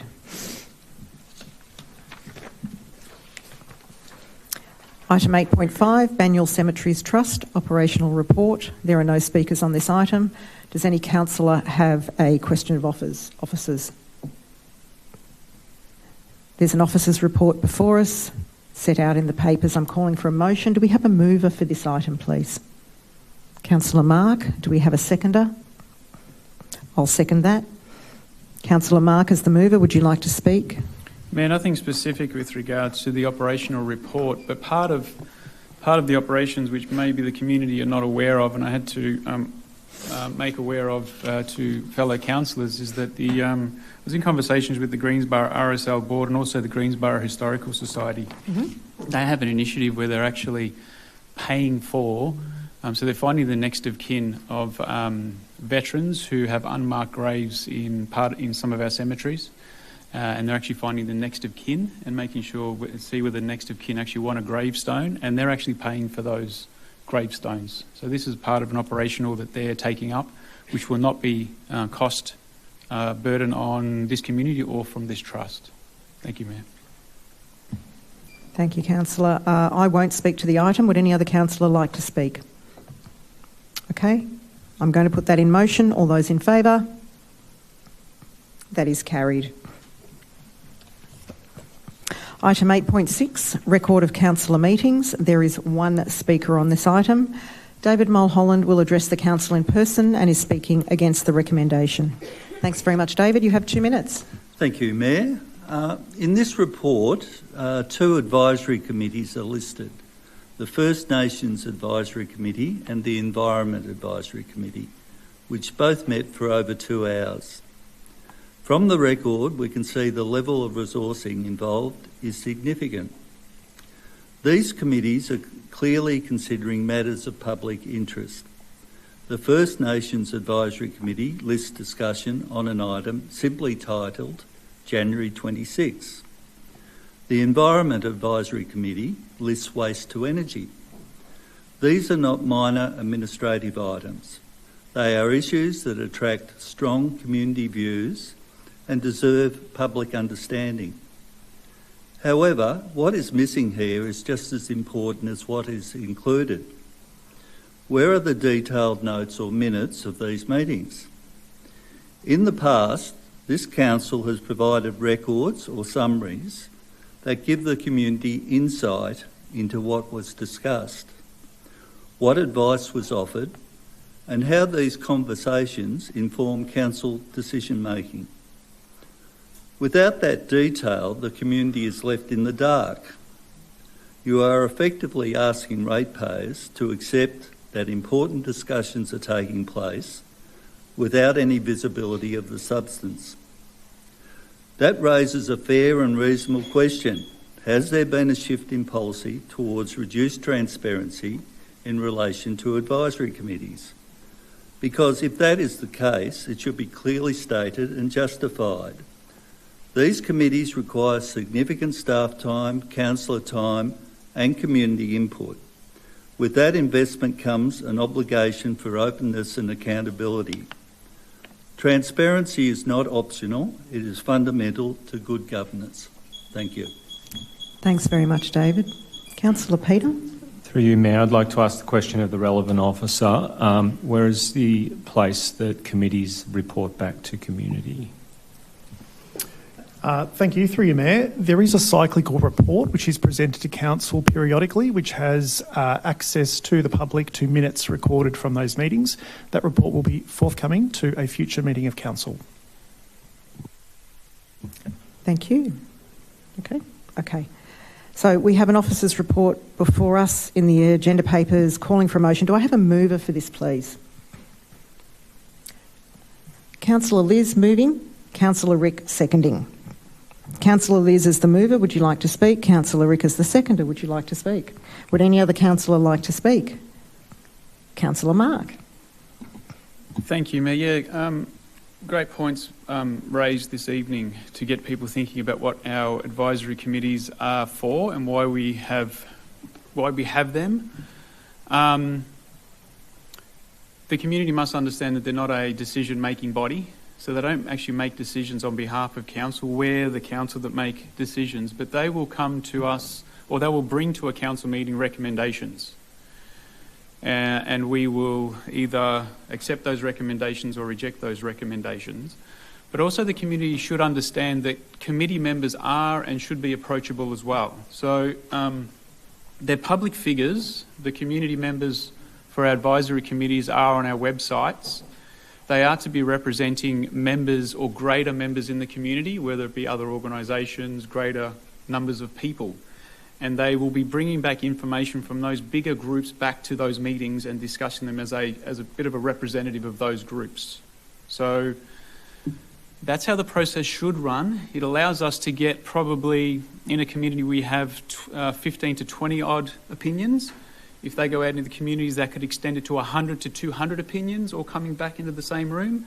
It's much better than just 9 or, how the community can get to us. So when it works well, it works really well. But if there's some shortcomings, we need to address those. Thank you, Mayor. Thanks very much, Councillor. Did any other councillor wish to speak or have questions at all? Okay. I'm going to put that in motion. All those in favour? That is carried. Item 11.1, reimagining Greensborough. This is a discussion paper and community consultation. We have one speaker on this item. A video message will be played on behalf of Melissa Murphy-Webster and is speaking for the recommendation. On a positive note, this plan shows clear intentions to think long term. Our 20 to 30 year vision gives us the chance to shape Greensborough in a coordinated, thoughtful way rather than reactive to change as it happens. It brings together important elements, housing, jobs, transport, open spaces, into one integrated framework. That's a strong foundation. We know population growth and housing supply are major challenges across Victoria, and it's reasonable that activity centres like Greensborough play a role in addressing them. The plan builds on significant recent infrastructure investment and recognises the opportunity to strengthen Greensborough as a key centre in the northeast. I also want to acknowledge the emphasis on improving public spaces, walkability and the environmental outcomes. Priorities like these, better streets, adequate greenery and active transport are not just nice ideas, they're essential to long-term livability.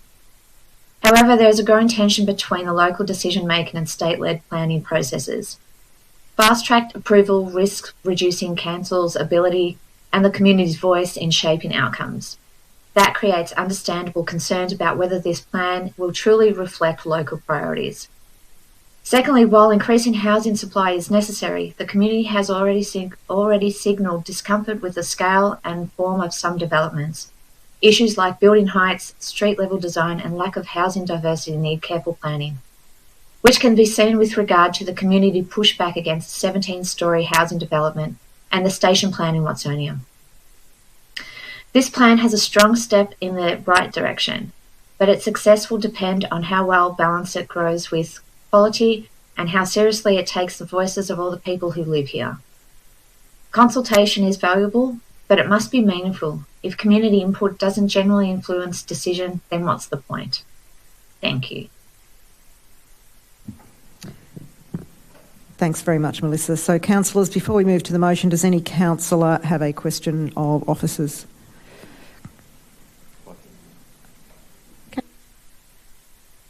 Yeah, thank you, Mayor. One of the biggest barriers in Greensborough at the moment is what's happening at the Greensborough Plaza. Just wondering the level of engagement that has and is occurring with the owners of that property. Thank you, and through you, Mayor. So the plaza is definitely a key stakeholder in our consultation, and we'll be speaking and reaching out to the owners, but also the tenants and the centre managers at the plaza. It's obviously a key to the centre of Greensborough, and we're hoping to get lots of good ideas from the community, the plaza themselves and the owners about how they might see that site improved, particularly its interface to Main Street and some of the other sort of awkward bits and pieces about how you get access in and out of that building. Thanks, Director. Does any other councillor have a question of officers at all? Okay, I'm calling for a motion. Do I have a mover on this item? Councillor Mark, moving. Do I have a seconder? Councillor Liz. Councillor Mark, as the mover, would you like to speak to the item? Thank you, Mayor. Yes, this is the work that is very timely that needs to be done at this time where the North East Link is going to be completed in the next couple of years. The M80 Ring Road completion as well. Major infrastructure investment by state government being the Greensborough station, the bus interchange. There's major investment around, and Greensborough will, I think, I wouldn't say see the benefit of that, but I think the pressure will be on for development of this area of the municipality, Greensborough area, the northern area.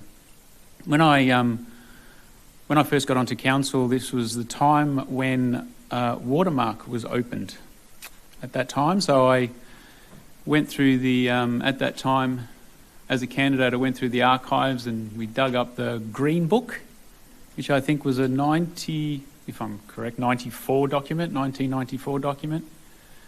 And it laid out the principal activity centre, Greensborough, how it fits into the northern part of the municipality. And I think it's been a long time since that has been on the table, and I think Greensborough residents and the wider residents don't really understand the idea behind an activity centre being Greensborough. The heights it can go to, the expansion that should take place there. Now, the whole idea behind it is to effectively leave the single home backyard blocks alone for extensive development and put it in an area where we can densify close to shops, railway stations, etc., which takes pressure off everything from transportation to car use to all infrastructure. So that's the plan, or was the plan. And I think doing this work now will really put Greensborough in a position where it can really capitalise on the benefits of the roads, the transport network, and then just let the community know, or have the community be involved in what is possible in Greensborough with regards to heights, densities, how it will function in the years ahead. If the plaza want to get on board with that and be part of that, they can. They probably have been the ones who have been dragging their feet most of all.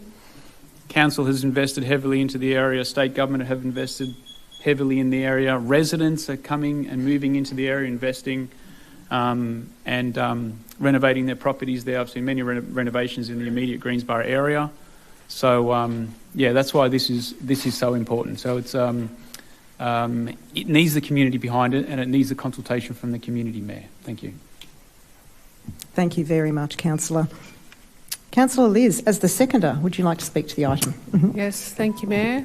I really liked the visual at the beginning of this discussion paper. It showed the iconic places that Greensborough has to offer, like the Greensborough Hotel, the station, the plaza and Watermark.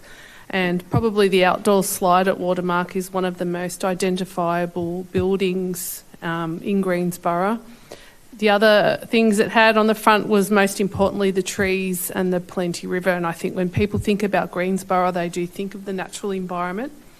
I do agree with Councillor Di Pasquale, refreshing the Greensborough structure plan is very timely and change is ongoing, change is happening, and the construction of the North East Link is humming along. There is increased housing, there is population growth. So this long-term vision and framework for future development that meets community need, it's already in play. During the consultation that will happen, the community will be asked what they like about Greensborough, how they would like it to look in 20 years.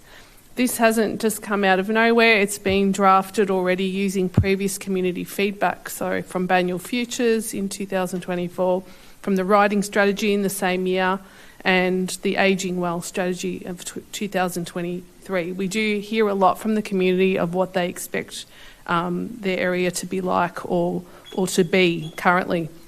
The plan will go by mid-2027. It will set out a shared vision, and I think a shared vision for Greensborough that incorporates all of this growth and change is important for the next 20 to 30 years. It will define different precincts in the area, the character we want for the future, and and the design. So I look forward to getting this feedback before moving forward. Thank you, Mayor. Thanks, Councillor. Would any other councillor like to speak to the item? Councillor Alicia? Thanks, Mayor. I just agree with everything that was said by councillors that whose wards overlap the Greensborough Centre or parts contained in the plan. I just want to speak to the fact that in previous Plan Melbourne's, Greensborough was the principal activity centre, and I think now it's called the Major Activity Centre. I'm sure it was a strong reason why council officers moved their offices to Greensborough. Personally, I think that Greensborough is underperforming as a major activity centre. It could further provide housing. It's been a bit slow in growth. It could further add to the economic development of Banyule and provide more jobs. And while we're looking at that future for Greensborough, we get in at the ground level to start producing spaces and precincts. It would be fantastic to see a really lively dining and entertaining precinct. It's always one of my go-tos to talk about trees.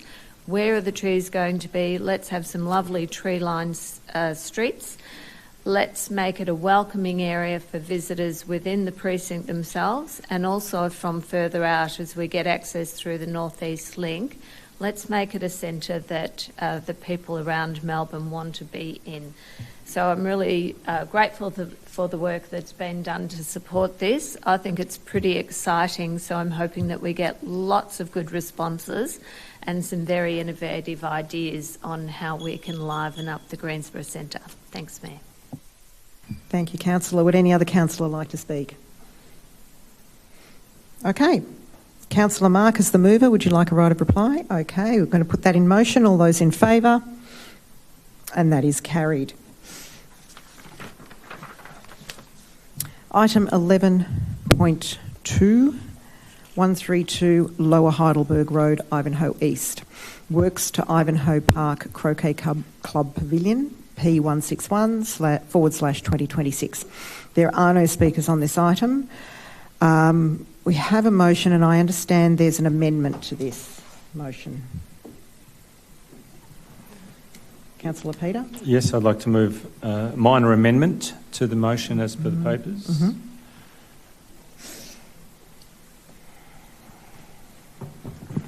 That amended plans Part 1A have the addition that the width of the recessed section between the existing building and the proposed clubhouse addition increased to 1 metre. And so move. Thanks very much, Councillor. Do we have a seconder for this item? Councillor Mark. Councillor Peter is the mover. Would you like to speak to the item? Yeah, this is a very exciting piece of work that will deliver a much-loved improvement to a very important club, the Ivanhoe Park Croquet Club. We've got its greatest advocate out there in the audience tonight, Rob Young, who has fought furiously to have a budget allocation, and with the assistance of federal and I believe state support, council working with them are moving this forward, and this is the final stage before it starts to be delivered. It's a club that when they have their events, everyone's so tightly packed. It's very prohibitive, but with this adjustment, the planning permit before us this evening, there'll be a new covered area with outdoor kitchen facilities, decking, a shed, a ramp. The overall building is proposed to increase from 75 square metres to 122 square metres in size. The extension area is proposed to provide a larger clubhouse room, providing decking area for outdoor use and additional storage space and a new fencing. So it's a very important project and one of our most exclusive but welcoming clubs, the Croquet Club. If you'd like to speak to the gentleman in the back, please raise your hands. If you'd like to join, it's a very, very exciting club. They've got a great clubhouse coming. Nice plug. Our seconder, Councillor Mark, would you like to speak to the item? Nothing specific, Mayor. Happy to support, but I would like, probably from the appropriate officer, just what benefit the amendment will make. Director Natasha. Thank you, and through you, Mayor. So the intent of the amendment is to provide a recess between the old heritage listed building and the newer building. These recesses are important so that you can understand what is old fabric and new fabric, and to provide that break so that you don't accidentally extend a building with old and new looking alike. Thanks very much. Councillor Peter, as the mover, did you want to speak to the item? Just responding to that, right, a reply. Sometimes we have heritage controls on some of our buildings which seem to be a bit prohibitive to deliver what the current users want to use it. This is one of those cases where it was a challenge, but we've had to consider it, and through our heritage architects, we've tried to have a sympathetic addition to the building. So it both retains the important heritage qualities, but also incorporates the functional usage on a day-to-day basis going forward. So I think this is a good outcome, and that minor amendment just goes to reducing some of the necessary requirements, but also paying attention to the important retention of character. So that's it. Thanks, Councillor Peter. It was remiss of me. Would any other councillor like to speak to the item? Oh, phew. Okay, I now put that in motion. All those in favour? That is carried. Item 11.3, 13 at 78 to 92 Nepean Street, planning application P266/2024. We have 5 speakers on this item, starting with Brian Grace from Good Governance Banyule. Will address the council in person, speaking for the recommendation. Thank you, Brian. You have 2 minutes. Local shopping centre. We shop there a couple of times a week, and it's this point I wish to highlight. It's a shopping centre, not a place of worship. They have only applied for 27 car spots, but the church has 180 members. Doing my maths leads me to think that on a Sunday morning, when the locals line up to go to the bakery to get their rolls on a Sunday, we will have nowhere to park. And that concerns the locals. We don't want us to struggle to find a park. We do not understand that the church, we do understand that the church needs to find a home. But why is our shopping centre, of all places, the centre to be? Surely in Banyule we can find them another place. Everyone I have spoken to at Diamond Village shopping centre does not want a place of worship at the centre of our shopping centre. That includes shoppers and shop owners. This is not anti-religion or anti-church stand. They want a quiet little shopping centre to be just that, a quiet shopping centre. They ask all councillors to support the council officers and reject the planning permit. One last issue that concerns me and others is that not all the members of our community would be welcomed at the place of worship. I have a gay sister, and that concerns me that she would not be welcomed by this church. Thanks very much, Brian. Tina Blackham will address in person and is speaking for the recommendation. Hi, Tina. Welcome. You have 2 minutes. Thank you. So I'm a local resident speaking on behalf of myself and many others that I've spoken to in the community who also have concerns about this planning application at Diamond Village. I also wanted to make it clear this is not opposition to religion or places of worship. Banyule's a diverse and welcoming community, and faith plays an important role in many people's lives. However, planning decisions must consider whether a particular land use is appropriate for a specific location, and many residents and myself believe this proposal is not the right fit for Diamond Village. Diamond Village is identified as a neighbourhood activity centre. These centres are important local hubs. They support small businesses, encourage walkability and provide services that are used regularly by the whole community throughout the week. From my experience working in property development, their success depends on consistent day-to-day activity and a strong mix of uses. Council's own recent Stage 1 engagement for the Diamond Village project reinforces this. It found that residents value the centre for its convenience and local role, but also highlighted concerns that it currently lacks diversity in retail and other services and needs to become more active and vibrant. The tenancy proposed here is a large, prominent shopfront. Many residents see this as a valuable opportunity to strengthen the centre with a use that contributes to daily activation, such as food, retail or medical services. A single-purpose place of worship does not typically generate that same consistent day-to-day activity. Instead, it concentrates use at limited times, which does not align with the community's vision for a more active and diverse centre. In the context of broader changes in the area, including major infrastructure works and shifting community patterns, it's especially important that the key sites like this support long-term flexibility and ongoing activation. Ultimately, this is about the right use in the right location. And based on the role of the centre, community feedback and council's own strategic direction, many residents feel this proposal does not represent the best outcome for Diamond Village. Thanks very much, Tina. Anthony Hocking will address the council in person. He is speaking for the recommendation. Anthony, if you come to the lectern.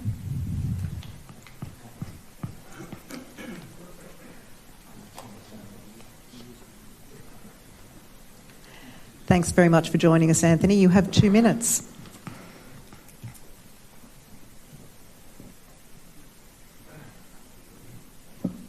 Thanks, Brian. My name is Anthony and I'm speaking tonight in support of the officer recommendation to refuse this application. The key issue with this proposal is its traffic and parking impact on Diamond Village, which is recognised within Banyule's strategic planning framework as a neighbourhood activity centre. Centres like this are intended to provide convenient day-to-day access to local shops and services with a strong reliance on accessible short-stay parking. The parking provision proposed here, just 27 spaces for approximately 180 parishioners, is clearly inadequate for a use of this scale. Overflow parking into surrounding streets and shopping centres is not just likely, it's unavoidable. Critically, the proposal would operate during already established Sunday morning peak where multiple sources of demand combine the surrounding sporting precinct, use of nearby open spaces and local shopping centre activity already creates significant pressure at this time.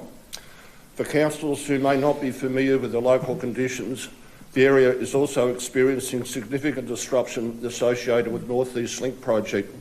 Nearby sporting facilities have been displaced. A new sporting precinct at the local secondary college is now accommodating several relocated clubs and weekend activity. This has resulted in substantial increase in concentrated Sunday morning traffic and parking demand in the immediate area.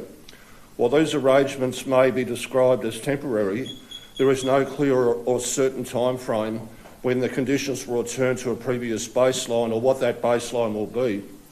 In the meantime, the current level of demand is real, ongoing and must be considered when assessing any proposal that introduces additional peak time activity.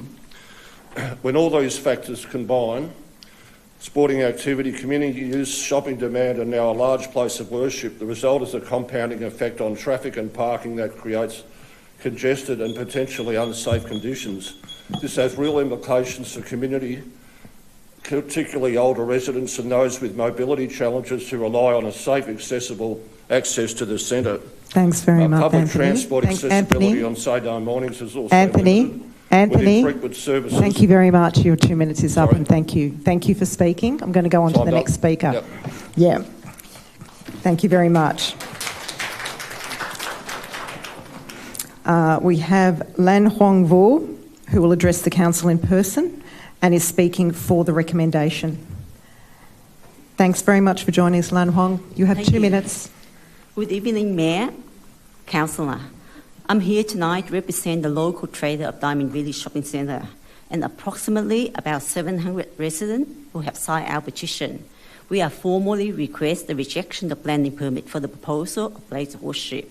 Our community is inclusive and welcoming. However, our opposing is based on simple reality, the survival of our local hub. There are 4 primary points I need to concern about. First, economic survival. Our traders are already struggle with high rent and inflation. Competition with online shopping. Parking is their bloodline. If customers can't park, they won't shop. For many small businesses here, this permit will be the final blow to their livelihood. Second, suitability. Diamond Village is a community activity centre and a shopping precinct. The single-purpose facility requires a major parking exemption simply does not align with the daily function and the economic need of this space. Third, the voice of the community. We gathered about nearly 700 signatures in just 1 week. In doing this, we found that many of our elderly residents felt silence because the formal feedback system is online only. This petition is only the way their voice can be heard.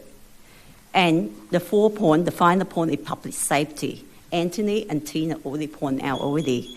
But another thing I want to point out is the precinct is lack of infrastructure, like public toilet, to support 100 additional visitors at once. In closing, I respectfully ask Member of the Council to please listen to the resident, the trader you represent. Protect our local economy and our safety by reject this permit. Thank you for listening. Thank you, Lan Hong.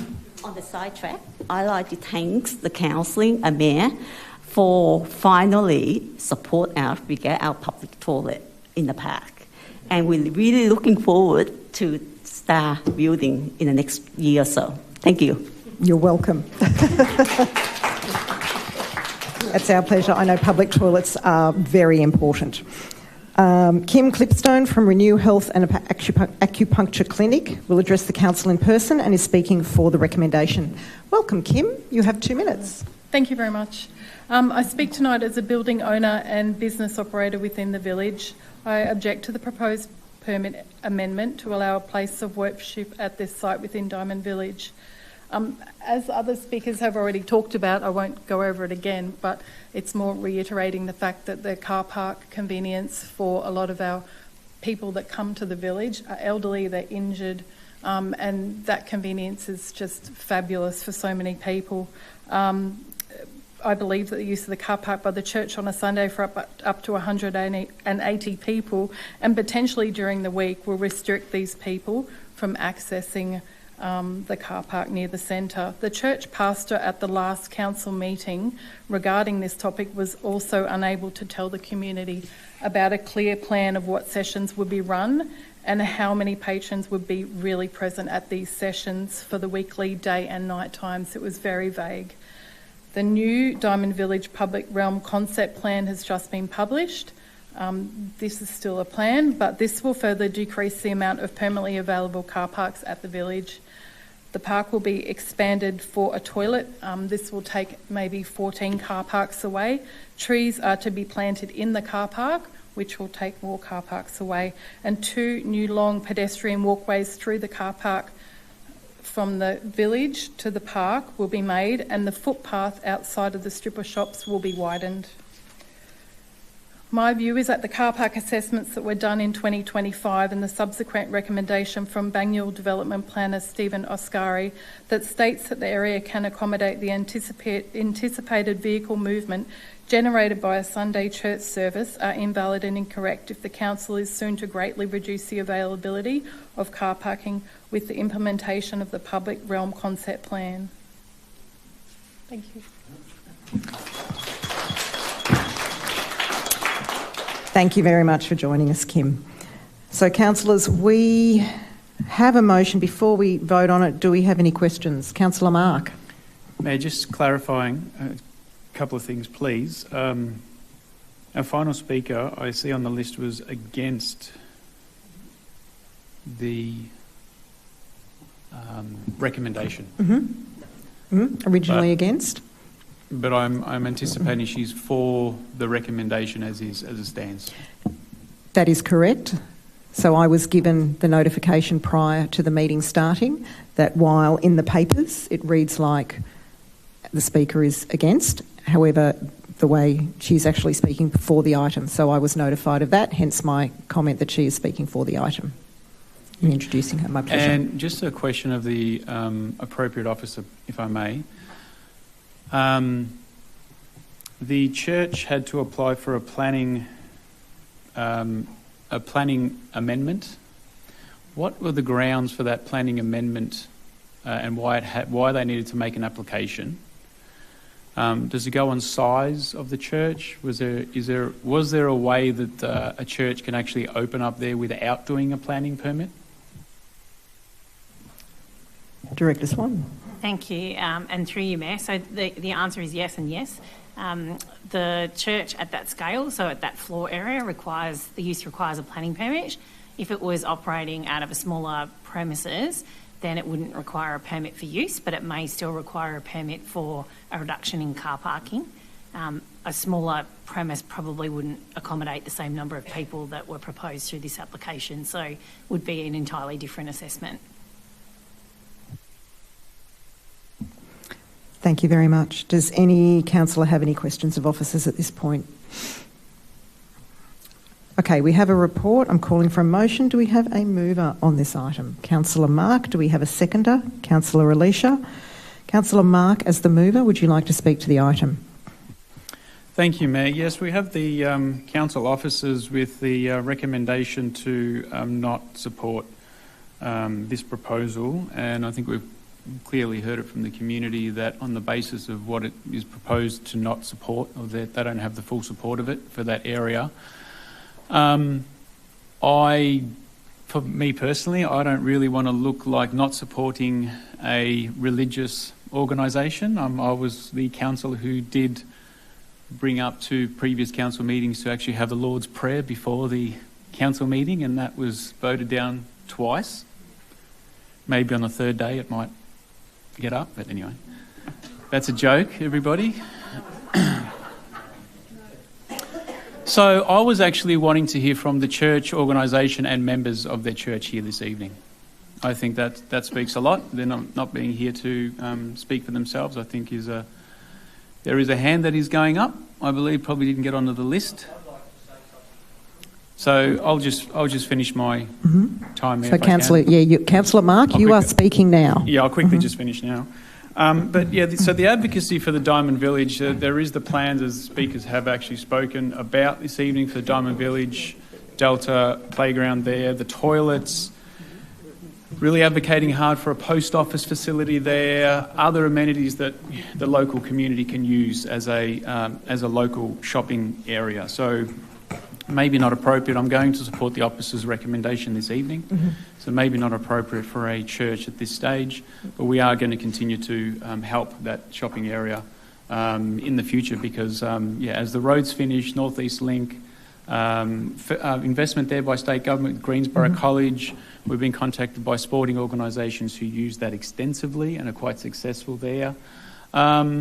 It's a great area of our municipality. So, we really want to see it succeeding. Thank you, Mayor. Thanks very much, Councillor. So, Councillor Alicia, as the seconder, would you like to speak to the item? No. All right. Would any other councillor like to speak to the item? Councillor Rick. Yeah, thank you, Mayor. Just want to acknowledge Councillor Mark Di Pasquale and exercising his powers as a councillor under the Planning and Environment Act to transparently bring this item before council. It could have gone through under officer delegation, but Councillor Di Pasquale saw fit to bring it here transparently to the community, regardless of what the recommendation of the officers would have been. So I just want to thank you for that, Mark, and thank you on behalf of the community, because big decisions like this need to be made in this sort of forum. Thank you. Thanks very much, Councillor. Would any other councillor like to speak to the item? Councillor Matt. Yeah, thank you, Mayor. I concur with those comments because it gives us an opportunity to talk about the Diamond Village, which is a great space. I remember getting my licence there too long ago. I hit the curb, but still passed. But no, so I agree with the officer's recommendation. It isn't for purpose here, so I'll be supporting the motion that's up there. But just take the opportunity to acknowledge how exciting the future works that at the village are. It's going to be a really terrific space for everybody in the community. Thank you, Mayor. Thank you, Councillor. Would any other councillor like to speak to the item? Councillor Liz. Just briefly, the report outlines how that this is detrimental on the commercial viability of the area. It's really good to listen to the community on these things. We've heard tonight that we want this area to be active and vibrant. We've also heard that we want it to be quiet and have lots of parking, but at the end of the day, not fit for the scale and intensity. Thank you. Thank you, councillor. Any other councillor wishing to speak? Okay, I'll just say a couple of words. I too have memories of Vic Roads there. The last time I was there was to have the photo on my licence changed after I was married. And of course Vic Roads is gone and I'm divorced. So Mark, Mark as the mover, would you like a right of reply? Okay, I'm going to put that in motion. For the item, all those in favour? That is carried.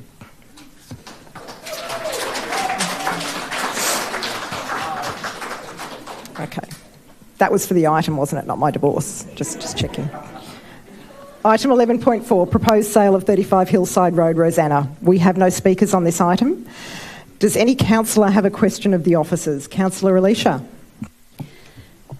Thank you, Mayor. I think through you, the question is likely to go to either the CEO or the Director for City Services. This particular item hasn't come through the current council, so I'm inquiring in how this has been brought to council and how this decision has impacted the Rosanna Library and its decision-making with previous councils, please. Well, thank you. I'm happy to answer that, and through you, Mayor. So the proposed sale of 35 Hillside Road is something that was foreshadowed through the development and the various iterations of the Rosanna Library project. So councillors will be aware that project began as a single-purpose library but was expanded out to include library and the co-location of the Child and Maternal Health Centre and the Toy Library. The Child and Maternal Health Centre previously occupied 35 Hillside Road, and it is very much custom designed and also very old and antiquated, set aside for that purpose. So now that that relocation has occurred and the Child and Maternal Health has been operating since early in the new year at the new library site in Rosanna, the land has really been evaluated by officers as to whether it still fits a need that we have for any of our services, and the answer we found to that was no. Through the Rosanna Library project, we always identified that it was likely that the sale of this parcel would be an outcome of the co-location developed through that project, albeit that we note that the budget allocation for the library project didn't rely on the sale of the land as part of its funding. Does any other councillor have a question at all of officers before? Okay. So we've got a report on the papers. I'm calling for a motion. Do we have a mover? Councillor Alicia. Do we have a seconder? Councillor Peter. Councillor Alicia. Would you like to speak to the item? Thank you. It's a strange position for me to be in, is to propose the sale of 35 Hillside. I know the location well, but it is in relation to the construction and delivery of the Rosanna Library. And just to comment that it's a well worth swap for this parcel of land in conjunction with the Rosanna Library. If you're in my ward or outside of my ward, you know the Rosanna Library is just this fantastic resource. We love it. I get comments all the time on every aspect of it, which includes the MCH, the toy library, the library itself, and all the facilities that it offers. So I have questioned officers about the use of this particular parcel of land. I do think it was a good opportunity to find something that was very sensitive in nature that could have been applied here. But as much as we reviewed those options, there wasn't one that came to mind, or certainly not in this location. So in commitment to the Rosanna Library from the previous council, I am moving this in line with that strategy. Thanks, Mayor. Thank you very much, Councillor. Councillor Peter is the seconder. Would you like to speak? Mm-hmm. I'll be also supportive of this moving forward. The co-location of facilities for children and maternal child health and all those younger years into the library at Rosanna has a lot of benefits, and so I was very supportive of the strategy that looked to do that earlier on, and I'm supportive of moving forward on this one and making sure that all of the facilities that council has possession of is doing as much work for our community as possible. Thank you, Councillor. Would any other councillor like to speak to the item? Okay. Councillor Alicia, as the mover, would you like a right of reply? Okay, I'm putting this in motion. All those in favour? That is carried. Item 12.1, proposed redevelopment of Ivanhoe Aquatic Centre. We have 6 speakers on this item. Kevin Hill from the Banyule Ratepayers Action Group will address the council in person, is speaking against the recommendation. Thanks very much for joining us again, Kevin. You have 2 minutes. Love being in this venue. Bragg is in favour of the redevelopment. We think that there are other possibilities of other sites, but they're all tangled up in red tape, and we've had some discussions with Councillor Garotti, and we've got our head around those. But I think the timing of this allows for those other options at some point to be triggered, at least in terms of a high-level consideration when and if this goes ahead. A couple of concerns, though. I'm trying to understand the timing of this. It says a 10 to 15 year for stage 2 investment. When will that start? And I hope it doesn't start on day one of the transformation project, because I can see a lot of eggs in the air being juggled by the CEO and others, which will make life risky and difficult. In terms of the market changes and escalating capital costs, they've set a sum of 40.8 million against the original costs. It doesn't say anything about the inflation factor that's used, and when this gets started sometime in the future, what will the 48 million be? Any projections? Or is that, are we silent on that at this stage? Talking in today's dollars, I'm not quite sure. In terms of the technology, we're going to be electrified, absolutely fantastic. And I can see everybody up there with a pedal generator in the gymnasium doing their little bit. I hope that we can actually put our head to ozonation and move away from chlorination and or bromination. Councillor Grotti knows all about ozonation. He asked me about it on the weekend. So if we're going to go electric, let's have a look at where that takes us. But otherwise, I'm very supportive and very happy that it's going ahead. Thank you. Thanks very much, Kevin. Brendan Murphy will address the council in person and is speaking for the recommendation. Welcome, Brendan. Nice to see you again. You have 2 minutes. Congratulations, everyone. Well played.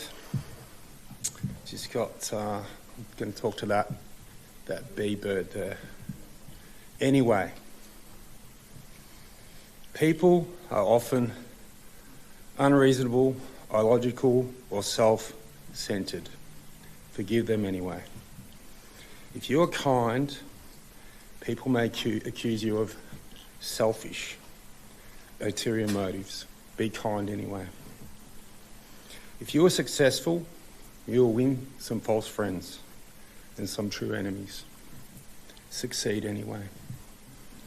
If you're honest and frank, people may cheat you. Be honest and frank anyway. If you find serenity and happiness, they may be jealous. Be happy anyway. If you find the good you do today, people often forget tomorrow. Do good anyway. Brendan, can I just ask the clock to be stopped, please? And I'm just going to call a point of order. Your message is beautiful and we do love it. We need to understand how it relates to the proposed redevelopment of the Ivanhoe Aquatic Centre. There is a little bit of a message there. Okay, so please address the item, which is your thoughts around the proposed redevelopment of the Ivanhoe Aquatic Centre, and you have 52 seconds. Thank you. Congratulations and well played. So that poem is actually, it's nice to bring Mother Teresa, patron saint, to Banyule Council. Thank you, guys. Thank you, Brendan. Nina Crawley will address the council in person and is speaking for the recommendation. Welcome back, Nina. Congratulations. Thank you very much. You look well. Yeah, Ruben's first council meeting. You have 2 minutes. Thanks for the opportunity to speak. So I just wanted to start by acknowledging the real hurt that's been felt by the Olympic Leisure Centre community regarding this decision. I hope there'll soon be an opportunity to invest in a really wholesome development of the space where currently the makeshift library is planned. However, I'm speaking for this, and at my core, I'm a strong believer in public assets and in the power of public pools to improve health outcomes for communities. Ivanhoe Aquatic is an important community asset loved by many, including my family, who use it for many years, given the absence of a children's pool at the OLC. However, during the closure of the OLC, users raised concerns that they did not feel comfortable using Ivanhoe Aquatic. The facility has not been able to provide an appropriate women's only space, and issues related to the program in terms of timing and access have continued. It's also difficult for Olympic Village residents to access the Ivanhoe Aquatic Centre due to the limited 459 bus service on evenings and Sundays. Council should immediately advocate to the state government for the extension of the 549 bus to include evenings and Sundays to match the operating hours of the Ivanhoe Aquatic so Olympic Village residents can access it. The new and improved wonderful services I'm sure we'll see. Council's well aware of some of the groups that face greater barriers to physical activity. The Active Banyule strategy identified this. First Nations people, women, girls, people with disability, multicultural communities, low-income earners. All of these groups are over-indexed in the 30A1 postcode. So my request to councillors would be to not see this as voting for this as an end, but that in voting for this, you're really committing to making sure that this massive investment is for the betterment of the whole community, making sure that those particular communities are involved in a very meaningful consultation and that they can meaningfully shape the facilities that will be at the new Ivanhoe Aquatic, including former OLC users and 3081 residents. Thank you very much. Thanks very much, Nina. And Ruben. Alex Childs from the Olympic Village Action Network will address the council in person and is speaking against the recommendation. Welcome, Alice. Nice to see you. You have 2 minutes. Thank you. Good evening, Mayor, councillors and officers. I represent the Olympic Village Action Network, a community-driven advocacy group based in Heidelberg West. We oppose the IAC redevelopment as currently proposed. Investment in community infrastructure is important, and we of all groups value and celebrate community aquatic facilities. However, in its current form, this proposal reflects a systemic pattern of inequity that you can no longer ignore. We are being asked to support a project conservatively estimated at $46.3 million, funded predominantly through borrowing in times of economic uncertainty, for a facility that will principally benefit Banyule's most advantaged suburbs. I am struck by the glowing description of the IAC in Section 9 as an intergenerational piece of community infrastructure and with the goal of securing a legacy of quality amenity with value for future generations. This is despite the facility being labelled as its end of life. I remember another aquatic facility recently identified as end of life, which had provided service to its local community for over 70 years. It was described by this council's report tabled on the 23rd of June 2025 as operating well below industry standards with inferior quality facilities and not improved with the passage of time. This, of course, was the Olympic Leisure Centre. Our community didn't ask for luxury. We asked for access. We asked for equity, and you said no. Let's be clear, this is not just about pools, it's about priorities. I'm struck by the brevity and hand-waving of Attachment 4, a 4-page brief with no independent or consultative input that disregards the possibility of a new site. This is about serving the interests of the privileged. This is not balanced planning. This is inequity. Councillors, you have a choice tonight. You can continue a pattern where investment flows to areas that already prosper, you can pause, reconsider, and commit to a fairer distribution of resources across this municipality, because a truly valued community asset is not defined by how modern or large it is, but by how accessible it is to those who need it most. Thank you. Thank you, Alex. David Mulholland will address the council in person, is speaking against the recommendation. Welcome back, David. You have 2 minutes. Thanks, Mayor. I'm speaking tonight as an Ivanhoe resident of many years. I actually learned to swim in the old 50-metre pool, 50-yard pool it was then, and I'm now struggling on the Living Stronger program at the gym weekly. There is no dispute that this is a vital community asset. In 2022, Stage 2 was estimated at $29 million. Today, that same scope has risen to near $50 million. That is a more than 70% increase in just a few years. Before committing to a project of this scale, funded largely by a proposed $35 million loan, ratepayers have a responsibility to ask, can we achieve the core outcomes at a lower cost? There are several practical ways to do this. First, we should refocus on the core aquatic needs. The report makes clear the primary issue is ageing, end-of-life pool infrastructure. Replacing and modernising the pools should be the priority. Second, staging the development deserves renewed consideration. The original master plan was designed as a staged approach. Returning to that model would spread cost over time, reduce immediate borrowing, and allow future councils to respond to changing financial conditions. Third, we should rigorously review scope inclusions.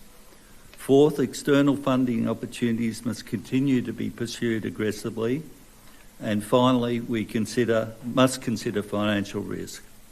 This is not about stopping the project, it is about getting the balance right, deliver the pools, deliver accessibility, deliver capacity, but do so in a way that is financially responsible, staged where possible, and mindful of the burden on future ratepayers. Thank you. Thank you very much, David. Carol Izzard from IALC Group will address the council in person and is speaking for the recommendation. Welcome, Carol. You have 2 minutes. Look, the population's growing. This density of housing is rapidly increasing.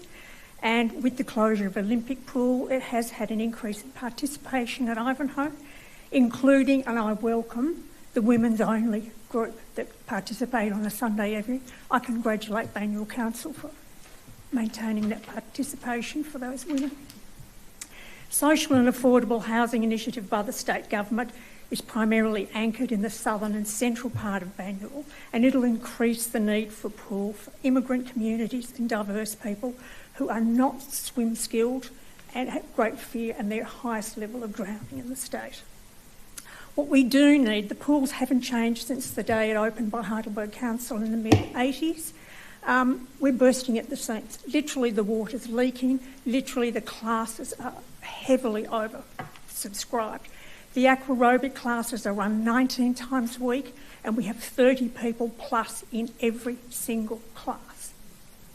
The infant and toddler learn to swim classes constantly overbooked and there's a 9-month waiting list. Again, fear of drowning, we need water safety. These are the opportunities we would have. My suggestion is that we could have within the site, given if we're not going to get a greenfield site, an opportunity for a warm pool where those of us who need structured exercise for ageing bodies or very little children. So a new children's pool in the outdoor area and a new warm pool further out to the north. The gym is, again, overburdened. There's not much floor space. There's been a huge investment in extra equipment, but the place is bursting at the seams. There's little or no space for exercise. And the equipment that has been installed, we are literally sitting closer than all the people in here. It's very difficult to exercise in that sort of community. That's it. Thank you very much, Carol. Much appreciated. So, councillors, before we move to the motion, does any councillor have a question of officers at all? Okay. I'm calling for a motion. Do I have a mover on this item? Councillor Peter? I was just forming a question in my mind. Okay. One of the speakers this evening raised a very interesting question with regards to public transport.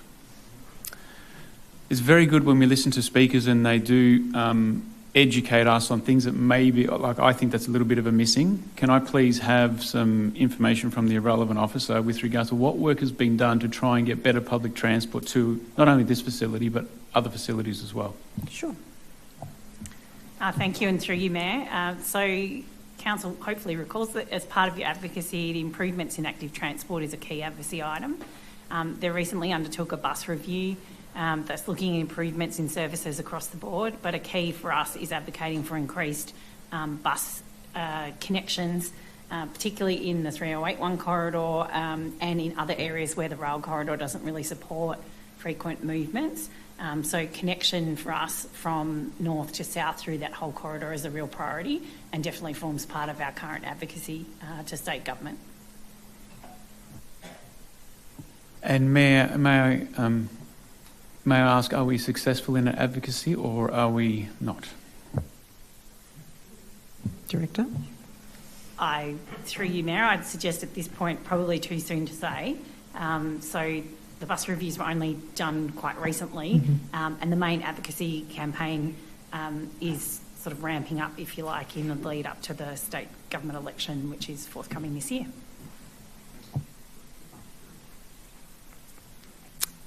I have that you're moving the item, Councillor Peter. We're up to that. Okay, Councillor Peter is moving the item. Do I have a seconder? Before we move to that, I'd like to move it with a small amendment. Go ahead. To Part 5. I'll read it. The addition is to explore the exploration of embodied energy principles for proposed materiality in the design. So moved. Thank you, Councillor. Thank you, Councillor. Do we have a seconder for this item? Councillor Rick. Councillor Peter, as the mover, would you like to speak to the item? Yeah, I'd like to thank all of those that spoke here tonight. And while this is a very exciting project for Banyule as a whole, I do also acknowledge the challenge it presents for those that advocated extremely hard for the Olympic Leisure Centre and the pool there. So acknowledging that. I'd also like to acknowledge the Ward Council, Leader McKern, who couldn't be here tonight, who was an advocate for this next stage and ensuring that the community's voices were heard, and we delivered the project in Ivanhoe Aquatic that was really going to set us up for a positive future. That being said, I'll continue to note that this is a major development, possibly the largest this city's ever seen. At this point, it is around 46 million, not the 50 that we've heard a couple of times this evening already. But it was at $29 million for this second stage, but we didn't borrow money a few years back. Had we moved forward then, it may have been to our advantage. Hindsight often gives us a great idea of what could have been. With inflation outstripping CPI, we could have delivered this project at a much lower cost had we borrowed earlier and delivered it, given the very large and growing infrastructure costs in recent times. That being said, this is an enormous project that will deliver new pool hall, aquatic facilities and amenities, a new 10 metres by 12.5 metre learn to swim pool, a new 14 by 10 metre toddler pool, a new 25 metre by 16.8 metre pool, warm pool, a new concourse, a high performance building envelope, new plant filtration boilers and mechanicals, all electric, a new airtight pools, family change rooms, school change opportunities, storage, and the list goes on. And it's not just stage 2 that we looked at earlier on, it's also for the master plan development, which is a 5.5 million costs. We want to make sure that this facility is everything it can be, set us up for the long-term future, because we've got a very large and growing population down this end of town. So I'm very supportive of this. It has some good ESD implementation into this project, and just those little amendments there. We don't want to stop at policies that try and capture all environmental best practice. There's a couple of gaps in our existing policies that don't address embodied energy. So that amendment has been put forward, and early consideration of that will help maximise the opportunity of that inclusion. So this is a very exciting project, and I look forward to it moving forward, and we'll need to be very much on top of this as it's delivered. Thank you, Councillor Peter. Councillor Rick is the seconder. Would you like to speak? Yeah, thank you, Mayor. Just on the topic of borrowings associated with this project, I think had we done it earlier as a council, we wouldn't have needed to borrow. So it's because of that costing escalation now that we're in this situation. But I think we may not ultimately need to. I mean, it's a liquidity issue, and we touched on that earlier in the quarterly financial management report, where council's cash will dip down and there'll be a few lean years there, where we're delivering this project along with the business transformation strategy, and it's a liquidity management. So I'd really hope, though, that if we do borrow, it'll be relatively short-term and for liquidity purposes. It's not part of our long-term structural deficit issue. Thank you to Gavan and David for the consultation yesterday with others, and I think just for some of the feedback tonight around the appreciation for why we are moving forward at this site, recognising all the caveats and issues that have been raised. But I think that was an important discussion, around why we are doing it there. To another one of our speakers, Nina, I think you raised a really good point around the importance of whole of council community engagement on this, particularly those that are in Heidelberg West and around the pool there. So this facility is located in a ward, but it's going to be utilised by people across our wards. And I think it is a fundamental piece of feedback that we make sure that their input is captured, their needs, their aspirations, and how it's a whole of council facility. This is not an Ivanhoe facility. This is a City of Banyule facility. So I really appreciate that feedback, and I think it'll help us get into the right headspace going forward.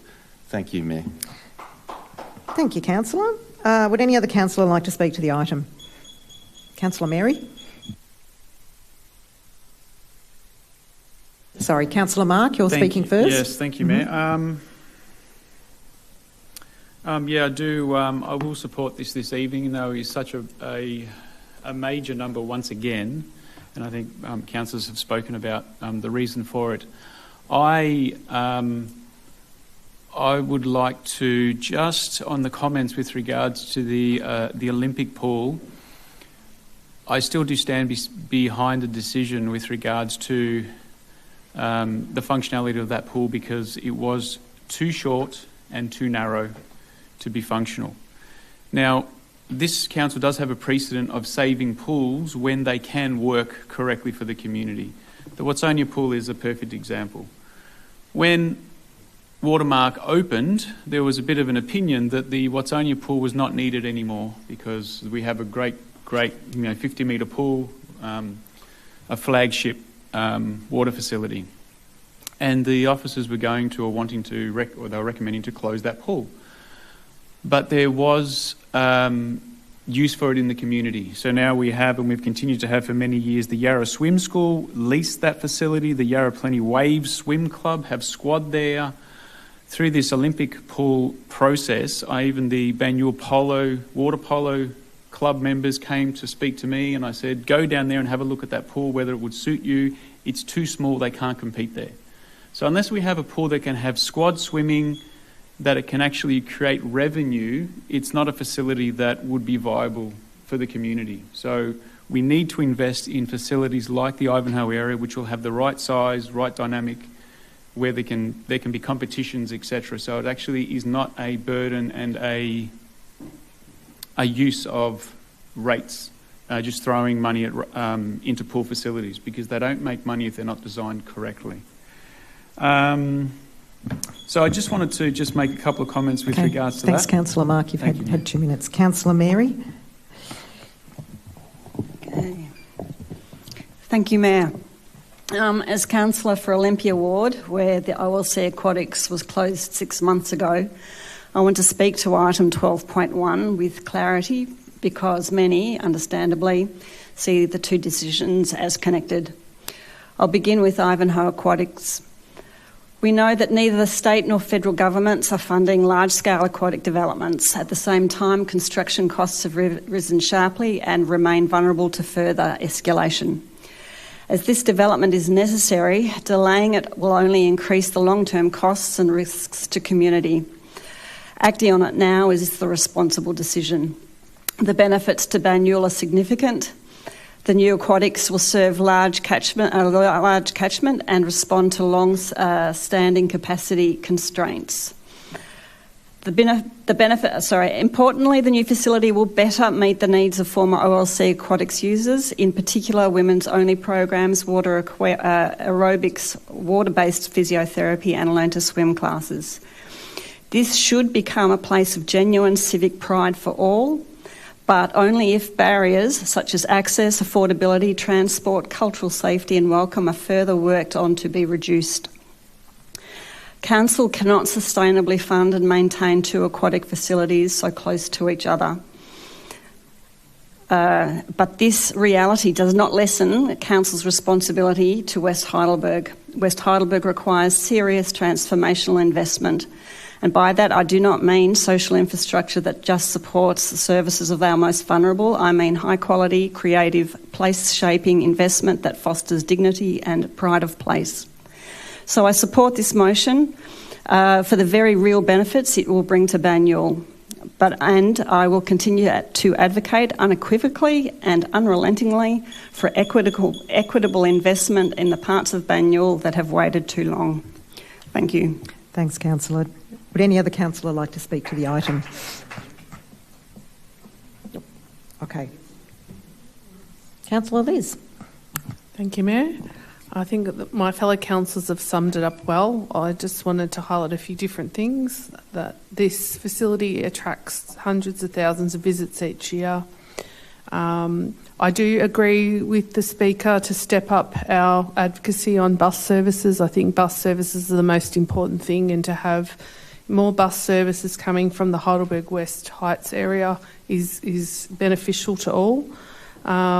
This community infrastructure also services areas like Rosanna, McLeod and areas beyond Banyule like Thornbury, Fairfield, Northcote, though people do travel for specific things to specific facilities. The centre's primary area within that 15-minute drive that I've just described by all those suburbs is forecast to grow at another 65%. So this investment is responsible to meet the community need and will make it more functional going forward. Thank you, Mayor. Thank you, Councillor. Any other councillor speaking to the item? Councillor Peter, like a right of reply? Yeah, just right of reply. Just want to concur with Councillor Mary O'Kane, the importance of pride of place right across Banyule. This is an example where we have pride of place in Ivanhoe. We absolutely need to have pride of place for all infrastructure across all wards and all across Banyule. So I'm committed to that and ensuring that that happens going forward. And this is one of those wonderful places that we'll be proud of in the southern part and mid part of Banyule. Thank you, Councillor. All right, I now put in motion. All those in favour? That is carried. Item 12.2, 50 Chapman Street, McLeod, also known as McLeod Park, creation of easements over council land in favour of Jimena. There are no speakers on this item. Before we move the motion, does any councillor have a question of officers? Councillor Alicia? I might just say ditto, but I better phrase it properly through you, Mayor, to the respective officer, which I think is the Director for City Services. This is an item that hasn't currently come to Council in a confidential briefing. This decision to bring it to Council was made under delegation. Just wondering if you could speak to that process, please. Thank you, and through you, Mayor. I think the reference being that the commencement of discussions about creation of easement happens under officer delegation, much like other applications such as the Croquet Club, when there's matters that involve the creation of easements or giving of planning permissions on council land. At a certain point, they come to a council meeting, and in this case, the creation of easements over council land is something that we're not delegated to enact in its final stages. So officers do all of the due diligence about where the easements should be, how they're appropriate, how we've protected our interests, whether there's any financial costs to council, and then ultimately once that process is finished, it then comes here for that final ratification. Thank you. Thank you. Any other questions of councillors? Okay. We're calling for a motion. We've got a recommendation. Do we have a mover for this particular item? Councillor Alicia Curry. Is there a seconder for this? Councillor Rick. Seconding. Councillor Alicia, as the mover, would you like to speak to the item? Thanks, Mayor. So this item might look like we're creating easements over council land in favour of Jemina, but actually there's great benefit to Banyule and the new McLeod pavilion, as this easement's actually providing services to high voltage network through to our pavilion. So of course we wouldn't want to refuse it. And there's very little monetary transaction here, given that the land has already been used. There's a Jemina station on site adjacent to the train line there, which isn't impacted by the level crossing removal. So this is a pretty straightforward allocation of an easement to Jemina, which benefits Banyule as well. Thank you, Mayor. Thank you, Councillor. Councillor Rick, as the seconder, would you like to speak to the item? Okay, would any other councillor like to speak to the item? Okay, I now put that in motion. All those in favour? That is carried. We come to general business. We have a few general business items this evening. We might go from the left-hand side. You want to? You're going. Okay, so we don't have as many as I thought. There we go. Let's start with Councillor Peter Castaldo, who has 3 business items, general business items. All right. I've been to a few birthday parties this week for very important organisations across Banyule. Firstly, the youngest of them, the Ivanhoe Ladies Golf Club, which is celebrating its 90th anniversary this year. A very well-attended event, wonderful spirit, and if you're considering an activity, ladies golf, there's a great mob of ladies out there that welcome you to join. Secondly, we've had the Eaglemont Station 100-year anniversary that was well attended and kicked off the Eaglemont Village shopping area as well, and activation of that little area 100 years ago. And so please attend Eaglemont Village. It's a wonderful little village, heritage village. There's some wonderful providers of services down there. And thirdly, the big one, 150-year anniversary on Saturday was at the Heidelberg Football Club, attended by well over 1,000 people, I would say. An enormously successful club with long histories of families' participation for many, many decades, and even over a century. I think some families have connection to that. So that was a wonderful event. All 3 showed the depth and the spirit across Banyule and the opportunities we have. Thank you, Councillor. Councillor Rick, you have an item. Yeah, thank you, Mayor. I've received a statement from the National Council of Resistance of Iran in support of the Iranian people to stop the execution of political prisoners and protesters in Iran. Unfortunately, that is continuing to occur under the murderous regime that is there. The statement's been signed by a number of federal members of parliament and ministers, as well as state representatives, including our local member and police minister. The statement's also been signed by a number of local council representatives. I'll be proudly signing it, and I'll have the statement here, and if my colleagues wish to consider it themselves, they're more than welcome to do so. Thank you, Mayor. Thank you, Councillor. Councillor Liz has an item, general business item. Thank you, Mayor. We had last week, the Women in Business event in Ivanhoe. and it was a wonderful space for local businesses to connect. Running businesses can be isolating, and it was an opportunity not just to network but also an opportunity for women to get together and lift each other up and champion each other. So guest speaker was Carrie Bickmore, which provided, some insightful information, wonderful local sponsors. So a company I hadn't heard of, St Minerals, which was an Australian local beauty company with modern makeup and a focus on premium ingredients. I think there's a few people wearing their lip gloss today. And the East Ivanhoe Community Bank. So, lovely event. Thank you, Mayor. And Councillor Mark, I think you have an item as well. Thank you, Mayor. I must have missed out on the lip gloss. But anyway. Mayor, on behalf of Council, we extend our respect to all veterans and current serving members of the Australian and New Zealand Defence Forces. On Anzac Day, councillors, officers and staff reflected on the service of our local Anzacs and the profound impact their dedication has held and had on our community and our country, lest we forget. Thank you, Councillor. I have a spare lip gloss if you want one. I also have one item. This is to acknowledge the ongoing safety concerns by residents in Ivanhoe over the past couple of weeks. So both Councillor McKern and I have received communication recently requesting council action for safety in the area.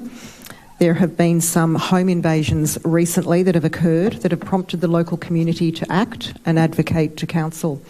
So I've spoken with residents who've advised there is a petition being prepared for this to be presented in future meeting, and it'll be a request for council support and action. So we're looking forward to receiving the petition. I do reiterate council's advocacy for safe space and places and obviously community. Councillor McKern's ward meeting is on this particular item, safe spaces. It'll also invite representation from Victoria Police on Thursday, the 28th of May, held at the Ivanhoe Library and Cultural Hub.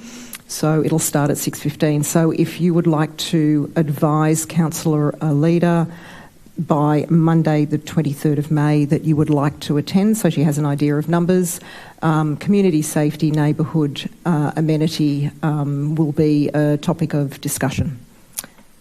And that's the end of my item. We are now up to public questions.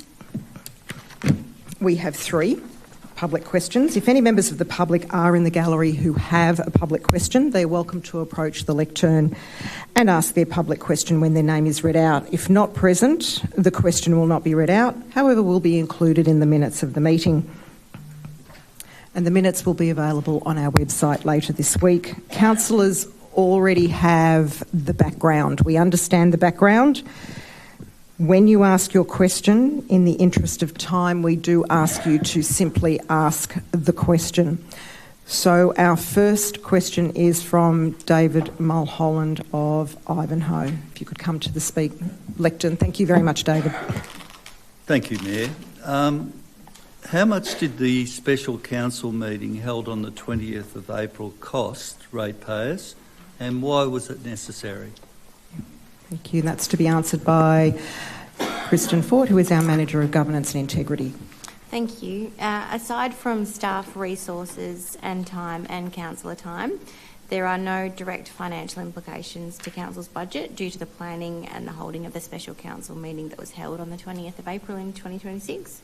The special council meeting was necessary to consider to rescission and notice to alter a previous decision of council motion, and they were submitted to the Governance Department in accordance with council's governance rules relating to 18 to 20 Irvine Road, Ivanhoe.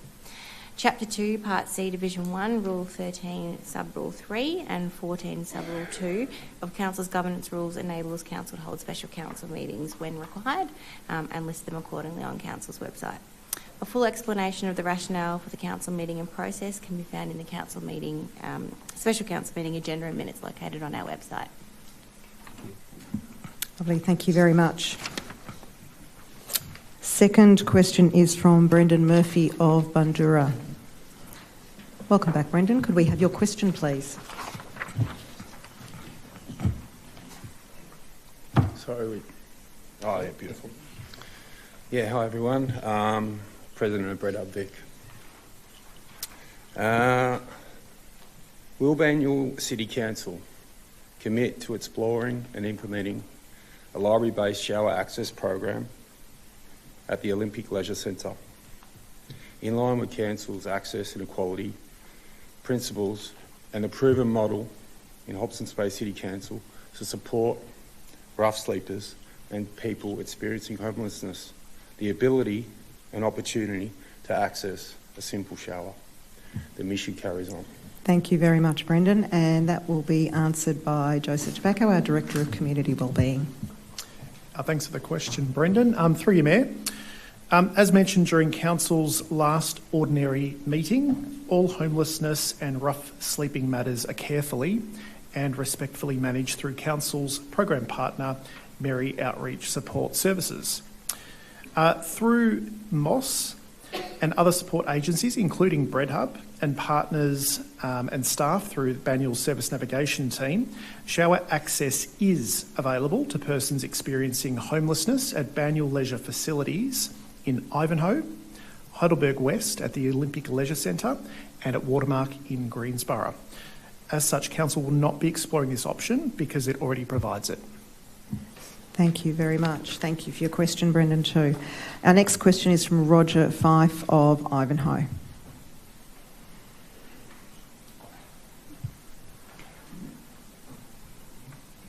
Hello, Roger. Welcome.